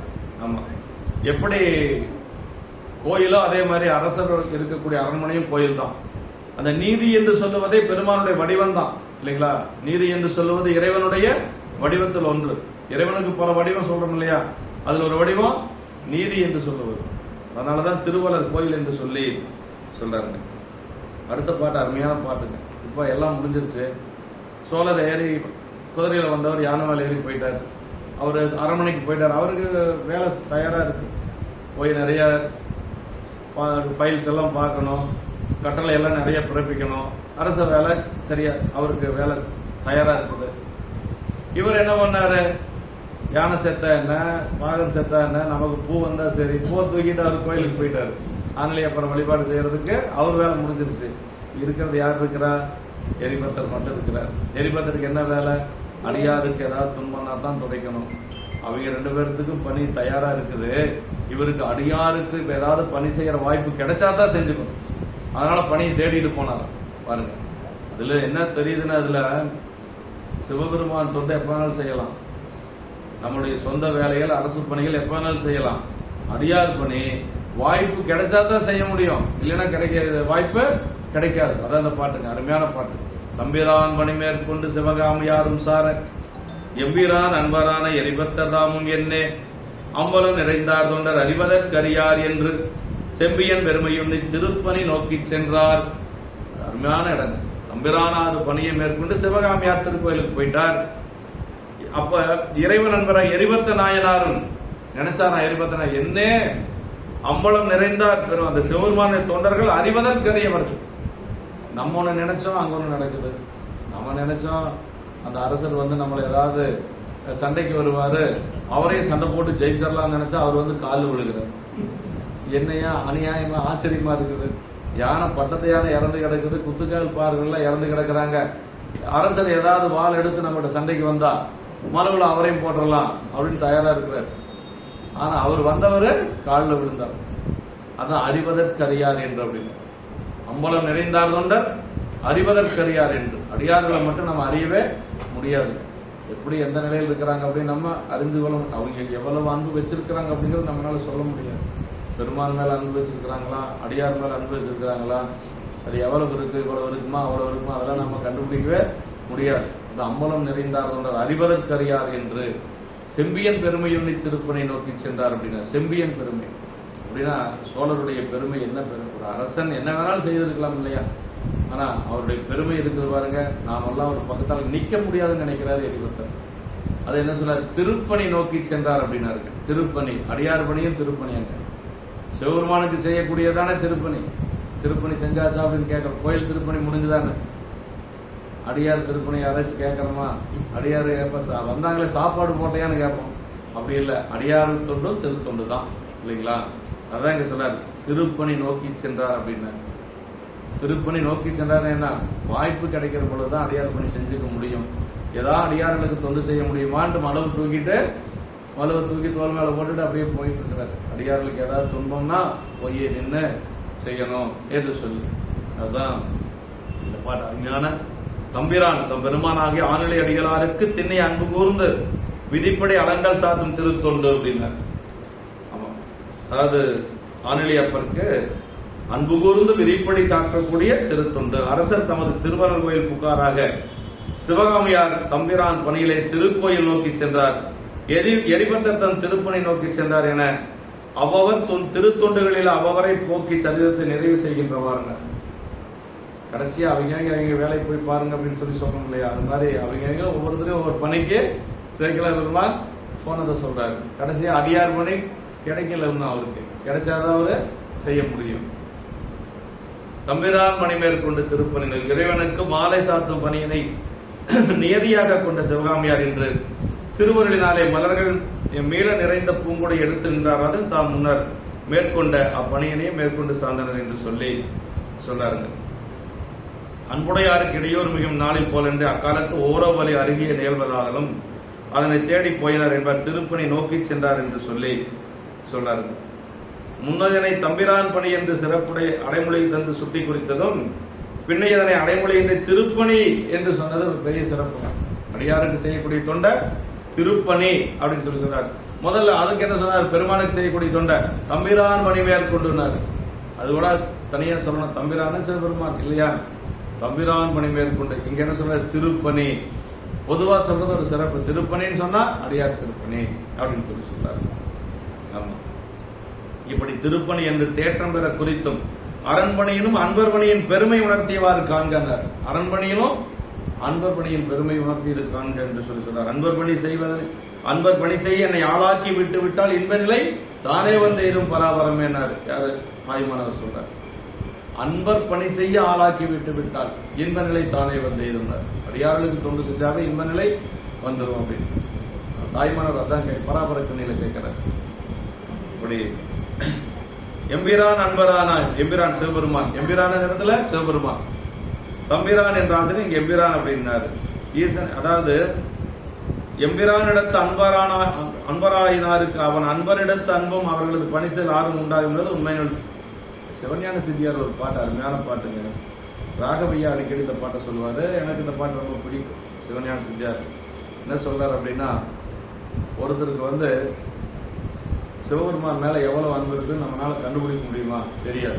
அவர் எவ்வளவு அன்பு வச்சிருக்காரு, இவர் எவ்வளவு அன்பு வச்சிருக்காரு, நம்ம எவ்வளவு அன்பு வச்சிருக்காரு நமக்கு தெரியாது.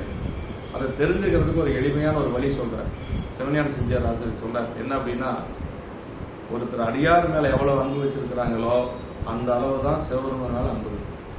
அடியார் மேல ஒருத்தருக்கு அன்பு இல்லைன்னா சிவபெருமான அன்பு இருக்காது. அதை அளக்கக்கூடிய அளவுகோல் என்ன அப்படின்னா, ஒருவர் சிவபெருமான் மீது வைத்திருக்கக்கூடிய அன்பை அளக்கக்கூடிய அளவுகோல் என்னன்னா, அவங்க அடியார்கள் மேல வைத்திருக்கக்கூடிய அன்பு தான் அளவுகோல் அப்படின்னு. அதுக்கு மேல ஒன்றும் சொல்ல முடியாது. அது என்னோட உலகியல சொல்லணும்னா, ஒருத்தர் மனைவியினுடைய உறவினர்கள் மேல எவ்வளவு அன்பா இருக்கிறாரோ அந்த அளவுக்கு தான் மனைவி மேல அன்பா இருக்கணும்.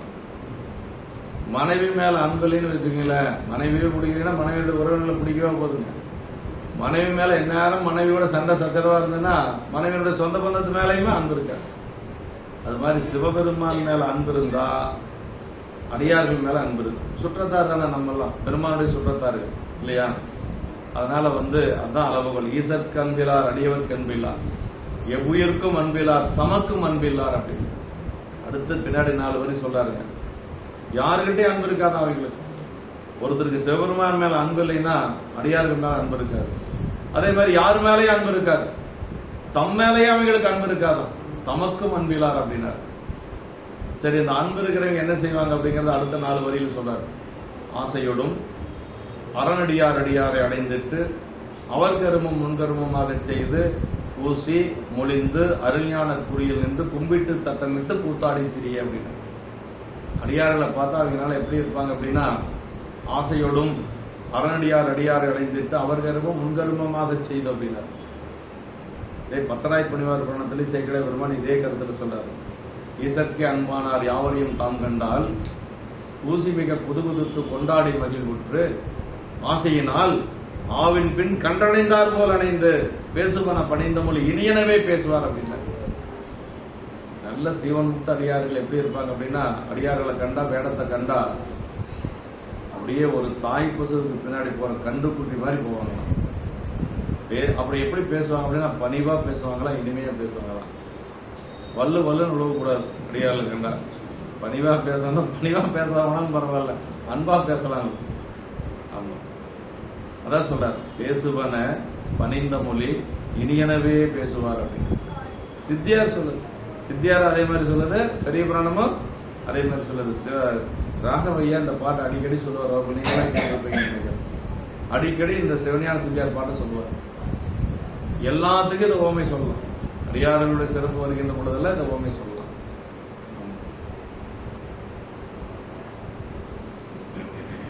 புனிதரை வழிபடும் தொழிலராக இறைவர் குரிமை பூண்டாருக்கு அருட்பெருந்தொண்டு செய்வார் என்று சொல்லி சொல்றார். ஆமா, எம்பிரான் அன்பர் அப்படின்னு. என்னை ஆச்சரியம், அடியார்களுக்கு இவ்வளவு அன்பா என்று சொல்லி அவர் ஆச்சரியமா பார்த்தாராம். யார்? எரிமத்த நாயனார்.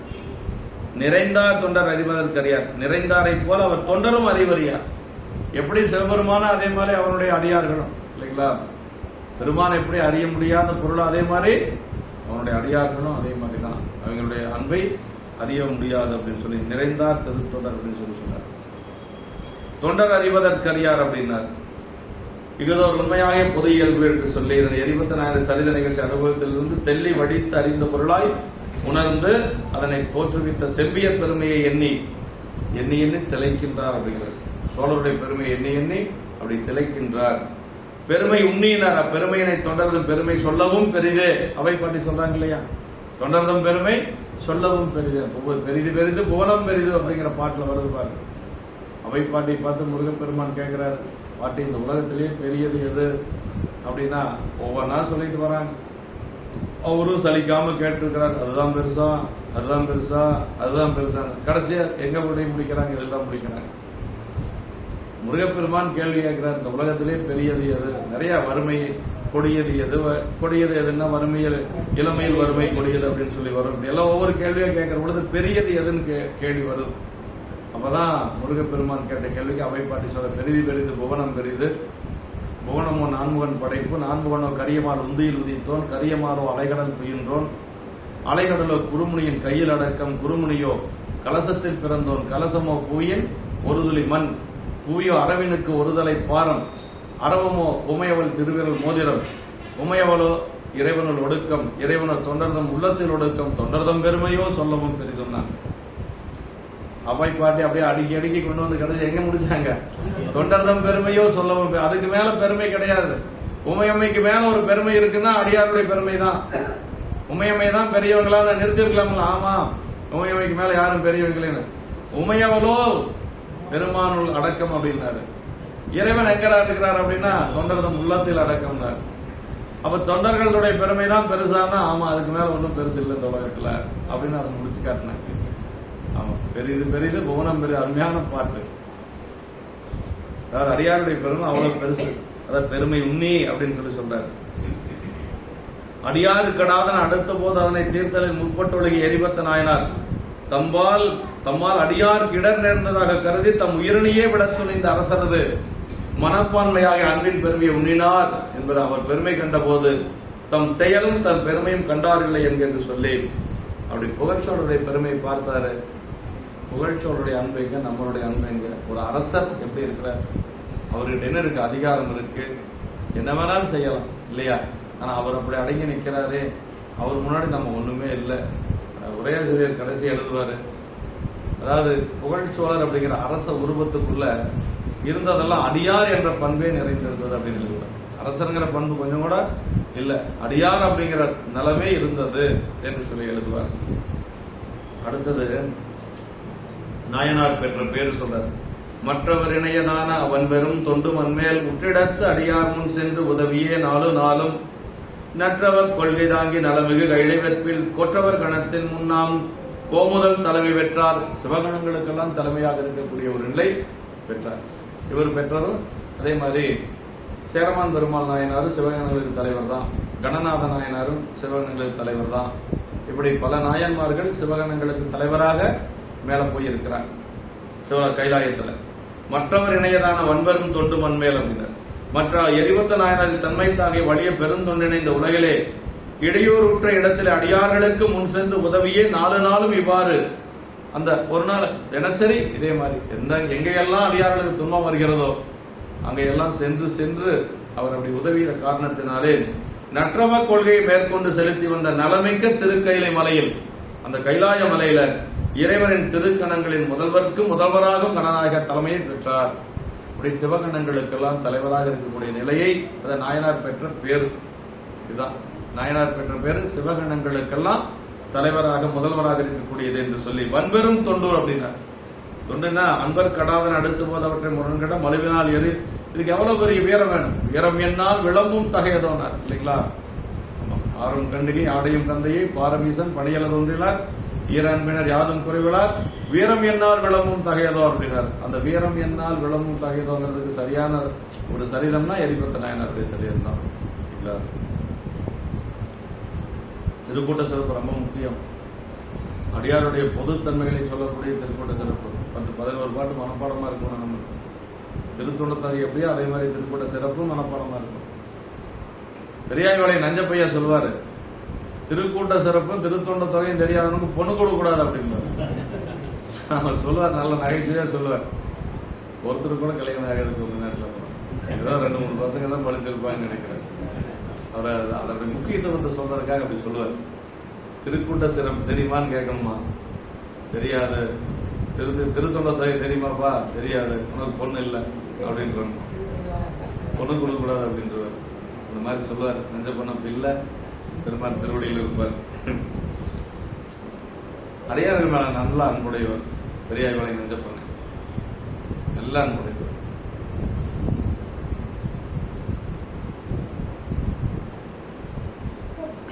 வன்பெரும் தொண்டு அன்பர் கடாத நடக்கும் போது முரண்கடமாக அந்த வன் தொண்டு அப்படின்னு சொல்லி, அது பெருந்தொண்டு, அது அடியார்களுக்கு செய்யக்கூடிய தொண்டு எல்லாமே வன் தொண்டு பெருந்தொண்டு இப்படி அடைமொழி கொடுத்து சொல்லுவார்.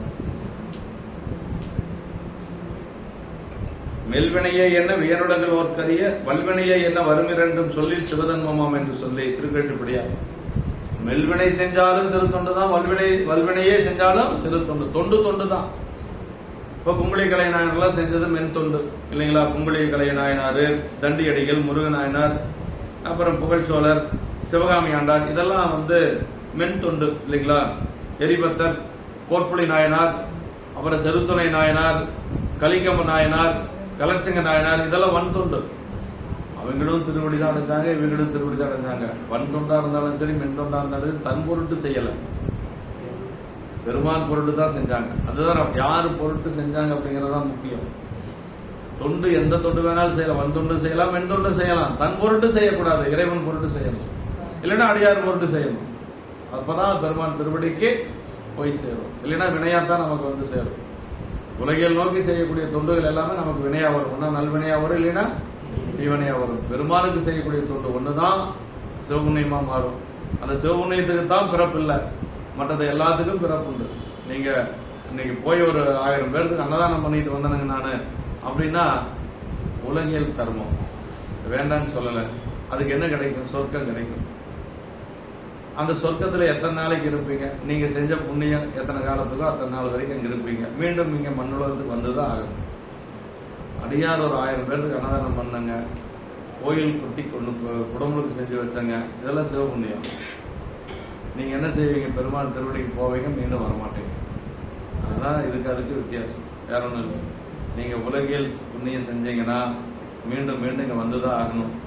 திரும்பி வராத ஒரே இடம் பெருமாள் திருவடி ஒன்றுதான். மேவினார் பிரிய மாட்டா விமலனாருக்கு அடுத்தது கணப்பனார் போனார். மேவினார் பிரிய மாட்டா விமலனார். போய் திரும்பி வராத ஒரே இடம் எது இருக்குதுன்னா இந்த உலகத்துல இறைவன் திருவடி ஒன்றுதான். எங்க போனாலும் திரும்பி வந்துதான் ஆகணும், தப்பிக்கவே முடியாது. வர ஒரே ஒரு புகலிடம் நமக்கு என்னன்னா இறைவன் திருவடி ஒன்றுதான்.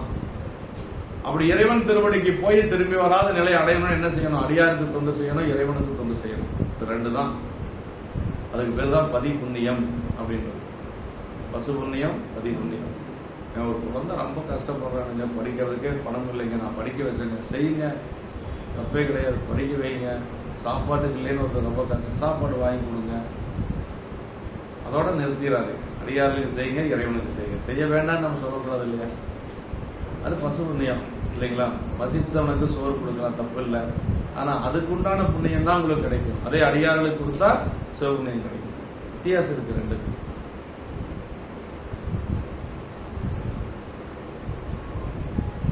தொண்டு வன் தொண்டு, பெண் தொண்டு, சக்தி நாயனார், செருத்துணை நாயனார், இதெல்லாம் வன் தொண்டு. ஆனா ரெண்டுக்குமே பெருமான் திருவடி கிடைக்கும். மெல்வினையே என்ன வியனுலகளோர் கரிய வல்வினையே என்ன வரும் இரண்டும் சொல்லில் சிவதர்மமாம் அப்படின்னா ரெண்டுமே சிவதர்மம் தான். அதனால இது செஞ்சாலும் திருவடி கிடைக்கும், அது செஞ்சாலும் திருவடி கிடைக்கும். நாளும் அப்படின்னா நாளும் என்று சொல்லி சொல்றாரு. ரெண்டே பாட்டு முடிச்சிடலாம், ஒரு 10 நிமிஷம். நல் தவம் கொள்கைதான் சிவனடி மறவா சிந்தையும், அதனால் அவன் அடியாருக்கு பணி செய்யும் ஆர்வமும் தவ கொள்கை. சிவனடி மறவா சிந்தை, அந்த சிவனடி மறவா சிந்தையின் மூலமாக யாருக்கு? அவனுடைய திருவடி மறவாத அடியார்களுக்கு தொண்டு செய்யும். இதுதான் நற்தவம் நல் கொள்கை என்று சொல்லுவது என்று சொல்ற. திருத்தொண்டை நிகழச் செய்யும் தன்மை பயத்தால் நற்கொள்கை எனப்பட்டது என்று சொல்றாரு. இன்றோர் இடையோர் எனக்குண்டோ என்றோர் முக்கன் எம்மானே நன்றே செய்வாய் பிழை செய்வாய் நானோ இதற்கு நாயகம் என அன்றே எந்த நாவியுடனும் உடமை எல்லாமும் ஒன்றே என்னை ஆட்கொண்ட போதே கொண்டிலையோ.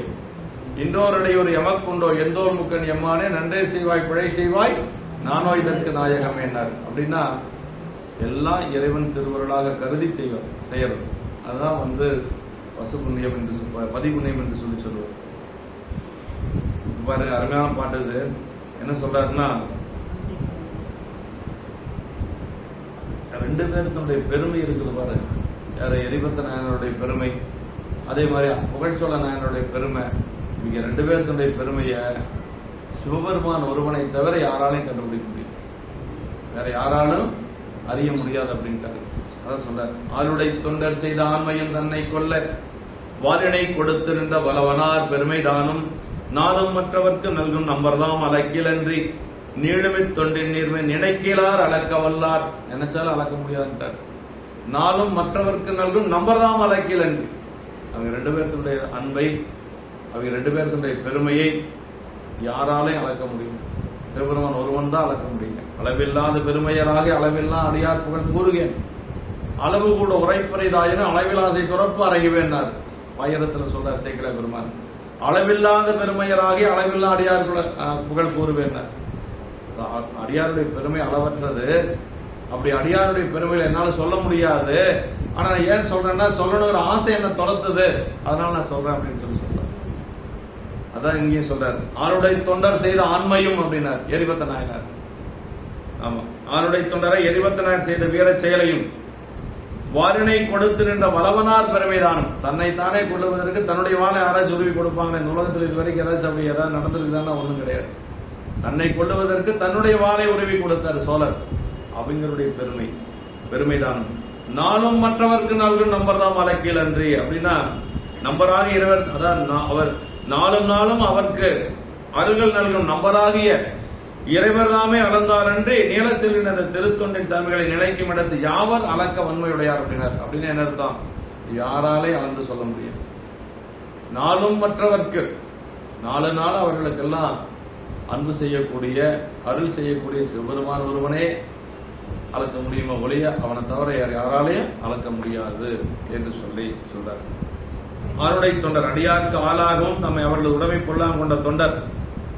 ஆருடை தொண்டர் அடியாருக்கு ஆளாக தம்மை அவர்களுக்கு உடைமை பொருளாக கொண்டவர் எரிபத்த நாயனார். அடியார் தான் எனக்கு தலைவர், அவர்கள் தான் அவருக்கு நானு தொண்டன் என்று சொல்லி நின்றவர் நம்முடைய எரிபத்த நாயனார். அடியவருக்கு ஆளாக தொண்டு செய்தலே தமது செயல் என்று சொல்றார். ஆருடைய அரசு என்பது போல இறைவனால் ஆளாக கொள்ளப்பட்ட ஆண்மையின வீர செயல் இச்சரீரத்தின் நிகழ்ச்சிகள் என்று சொல்லி யானையின் பலமும் அது மதம் கொண்டதும் இதெல்லாம் ஒரு பெரிய யானையவே வெட்டி வீழ்த்தக்கூடிய அளவுக்கு அவருக்கு ஆண்மை இருந்தது. அதான் ஆண்மை, ஆளுடைய தொண்டர் செய்த ஆண்மையும் அப்படின்னா. வலவனார் பெருமை, அதுக்கு மேல சோழருடைய பெருமை, அதுக்கு மேல நிக்கிது. சோழருடைய பெருமை அதுக்கு மேல நம்ம கையில எந்த ஒரு அதிகாரம் கிடையாது, நம்ம ஒன்றும் செய்ய முடியாது, நம்ம இப்படிதான் நின்னாகணும். அவரோட நிக்கணும்னு என்ன இருக்கு? அவரோட நிக்கணும்னு ஒன்றும் கிடையாது. ஆனா அவரோட நின்று இருக்கிறாரு இந்த இடத்துல அடியார் அப்படிங்கிறது தான் மேலோங்கி இருந்திருக்கு. புகழ் சோழர் இடத்துல அடியாருங்கிற பண்பு தான் மேலோங்கி இருந்திருக்கு. நமக்கு கொஞ்சம் அப்படி இப்படி கொஞ்சம் ஒரு செல்வாக்கு இருந்துன்னு வச்சுங்களேன், அப்படியே எந்த இடத்துலடா அதை நாம பயன்படுத்தலாம்னு நமக்கு வெடி தூக்கம் வராது. எப்படியாவது ஒரு இடத்துல பயன்படுத்தியே ஆகணும் அப்படின்னு. ஆனா அதிகாரம் இருந்த பெருமக்கள் எல்லாம் அடங்கி நின்று இருக்கிறாங்க இல்லையா? அதான் நாயன்மார்களுடைய வரலாற்றை நம்ம சிந்திக்க வேண்டியது. தமது தனிமையும் என்ன திருத்தொண்டு வலவனார் பெருமை என்று சொல்லி எரிபத்த நாயனார் அப்பெருமைகளை சிந்தித்தவாறு கூறினார். எரிபத்த நாயனாருக்கு ஒரு பெரிய ஆச்சரியம், இப்படியெல்லாம் அரசர்கள் இருக்கிறாங்களா என்று சொல்லி. நல்கும் நம்பர்தாம் அழைக்கிற அன்புடையாரை அறிவன் சிவன் என்று சொல்லி அழுது காமுற்று அரற்றுகின்றாரையும் எழுதும் கீழ்கணக்கின் நம்பரீசனை இல்லைங்களா? தொழுது தூமலர் தூவி அழுது காமுற்று அரற்றுகின்றாரையும் பொழுதுபோக்கி புறக்கணிப்பாரையும் நம்மள மாதிரி எழுதும் கீழ்கணக்கு இன்னம்பரீசன் என்ன எல்லாத்தையும் பார்த்துட்டு இருக்கிறார் சாமி. யாராரு வேலை செய்யறாங்க, யாராரு ஏமாத்திட்டு இருக்கிறாங்க, யாராரு பொழுதுபோக்கிட்டு இருக்கிறாங்க அப்படின்னு சொல்லி சாமி கணக்கு எழுதிட்டு இருக்கிறார். கீழ்கணக்குன்றார். அது ஆமா, அவருக்கு என்ன வேலை இதுதான் வேலையான்னு நினைக்கக்கூடாது நம்ம. அப்படின்னா என்ன அர்த்தம்னா, அவனுக்கு தெரியாம நம்ம எதுவும் செய்ய முடியாது. நாகராஜன் ஏமாத்தலாம், சிங்கராஜ் ஏமாத்தலாம், சாமி ஏமாத்த முடியுமா? நம்ம எந்த நிலையில் இருக்கிறோம், நம்மளுடைய தகுதி என்னங்கிறதெல்லாம் அவனுக்கு தெரியும் இல்லைங்களா? அதனால பெருமானை தெரியாது நம்ம எதுவும் செய்ய முடியாது. அதான் உண்மை. அண்ணன் பாரு இன்னைக்கு ஒரு 10 வயசு கம்மியா வந்து உட்காந்துருக்கேன். இந்த ரகசியத்தை நான் கேட்கணும், அக்காடு தான் கேட்கணும். அடியாரெல்லாம் அப்படி இளமையா இருக்கிறது மகிழ்ச்சி தானே நமக்கு.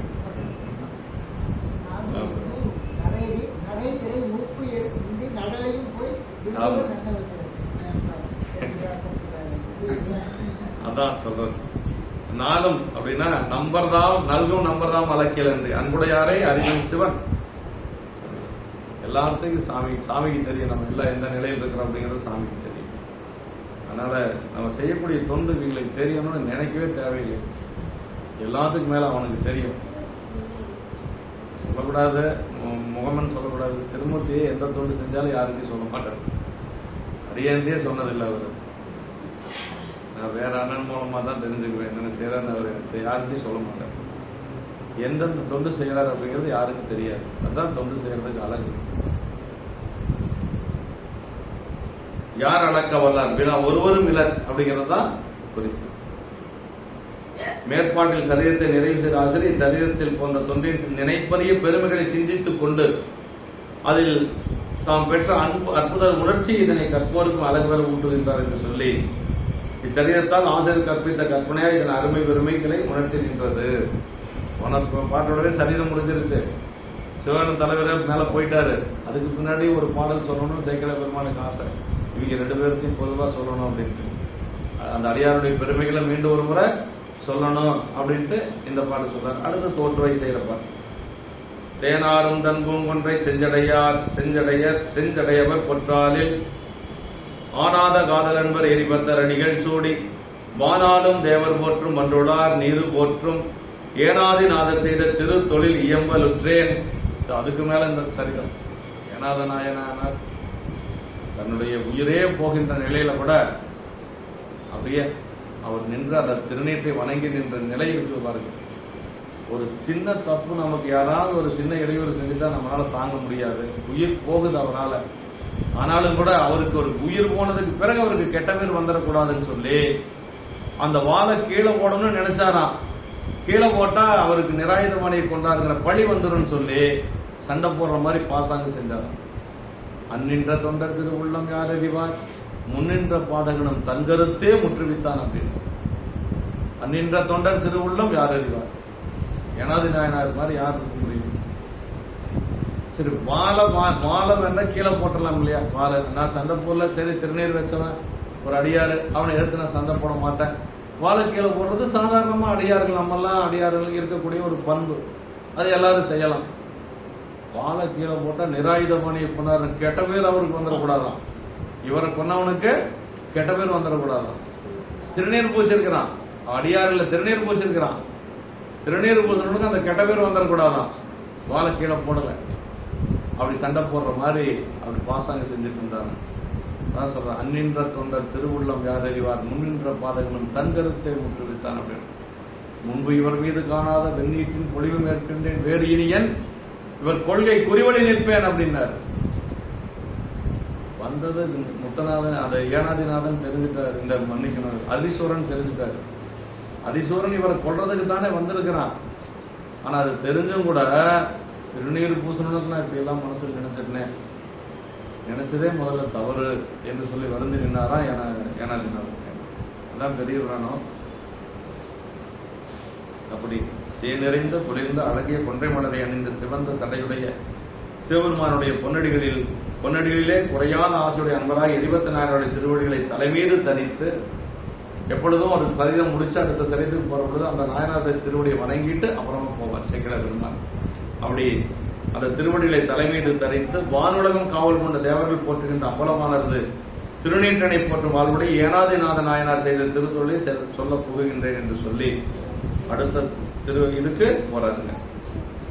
வானாலும் தேவர் பெருந்தேவரான இந்திரன் பிரம்மன் முதலிய சிவபெருமான் அருள் இந்த வானுலகங்கள் ஒவ்வொன்றையும் ஆட்சி செய்கின்ற என்று சொல்லி நீரு போற்றனர் தம் உயிரினும் சிறந்த பொருளாக எஞ்ஞான்றும் திருநீற்றின் மேல் வைத்த அன்பினை காப்பாற்றும் சரிதான் ஏனாதி நாயனாருடைய சரிதான்.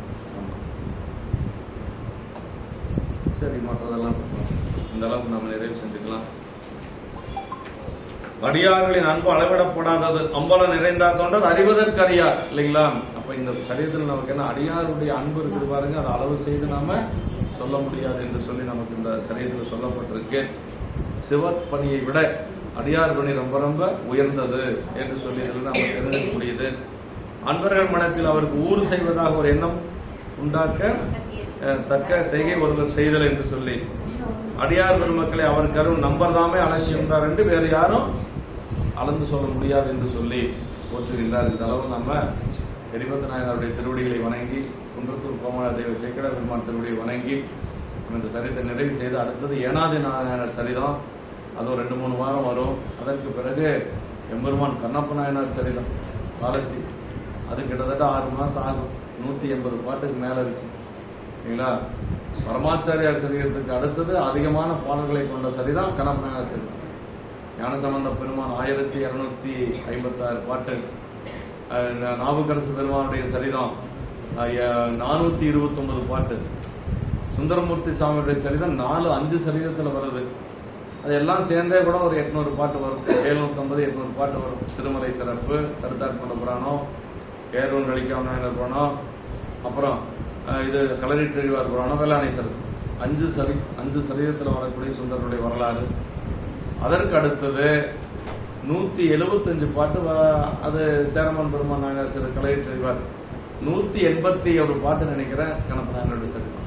அதிகமான பாடல்களை கொண்டது கணப்ப நாயனருடைய சரிதம் என்று சொல்லி ஏனாதி நாயனாருடைய திருவடியை வணங்கி அடுத்த வாரம் நம்ம சிந்திக்கலாம். என்றும் இன்பம் பெருகும் இயல்பினால் ஒன்று காதலை துள்ளமும் முங்கிட மன்றுளார் அடியார் அவர் வான்புகள் இன்றதென்றும் நிலவு வான்மிகில் வளாது மிக மலிவளம் சுரக்க மன்னன் ஓர்முறை அரசு செய்க குறைவில்லாத உயிர்கள் வாழ்க நான்முறை அரங்கல் வந்த நற்றவம் வெள்ளி வல்க மேன்மைகள் சைவ நீதி விளங்குக உலகமெல்லாம் மேன்மைகள் சைவ நீதி விளங்குக உலகமெல்லாம் மேன்மைகள் சைவ நீதி விளங்குக உலகம்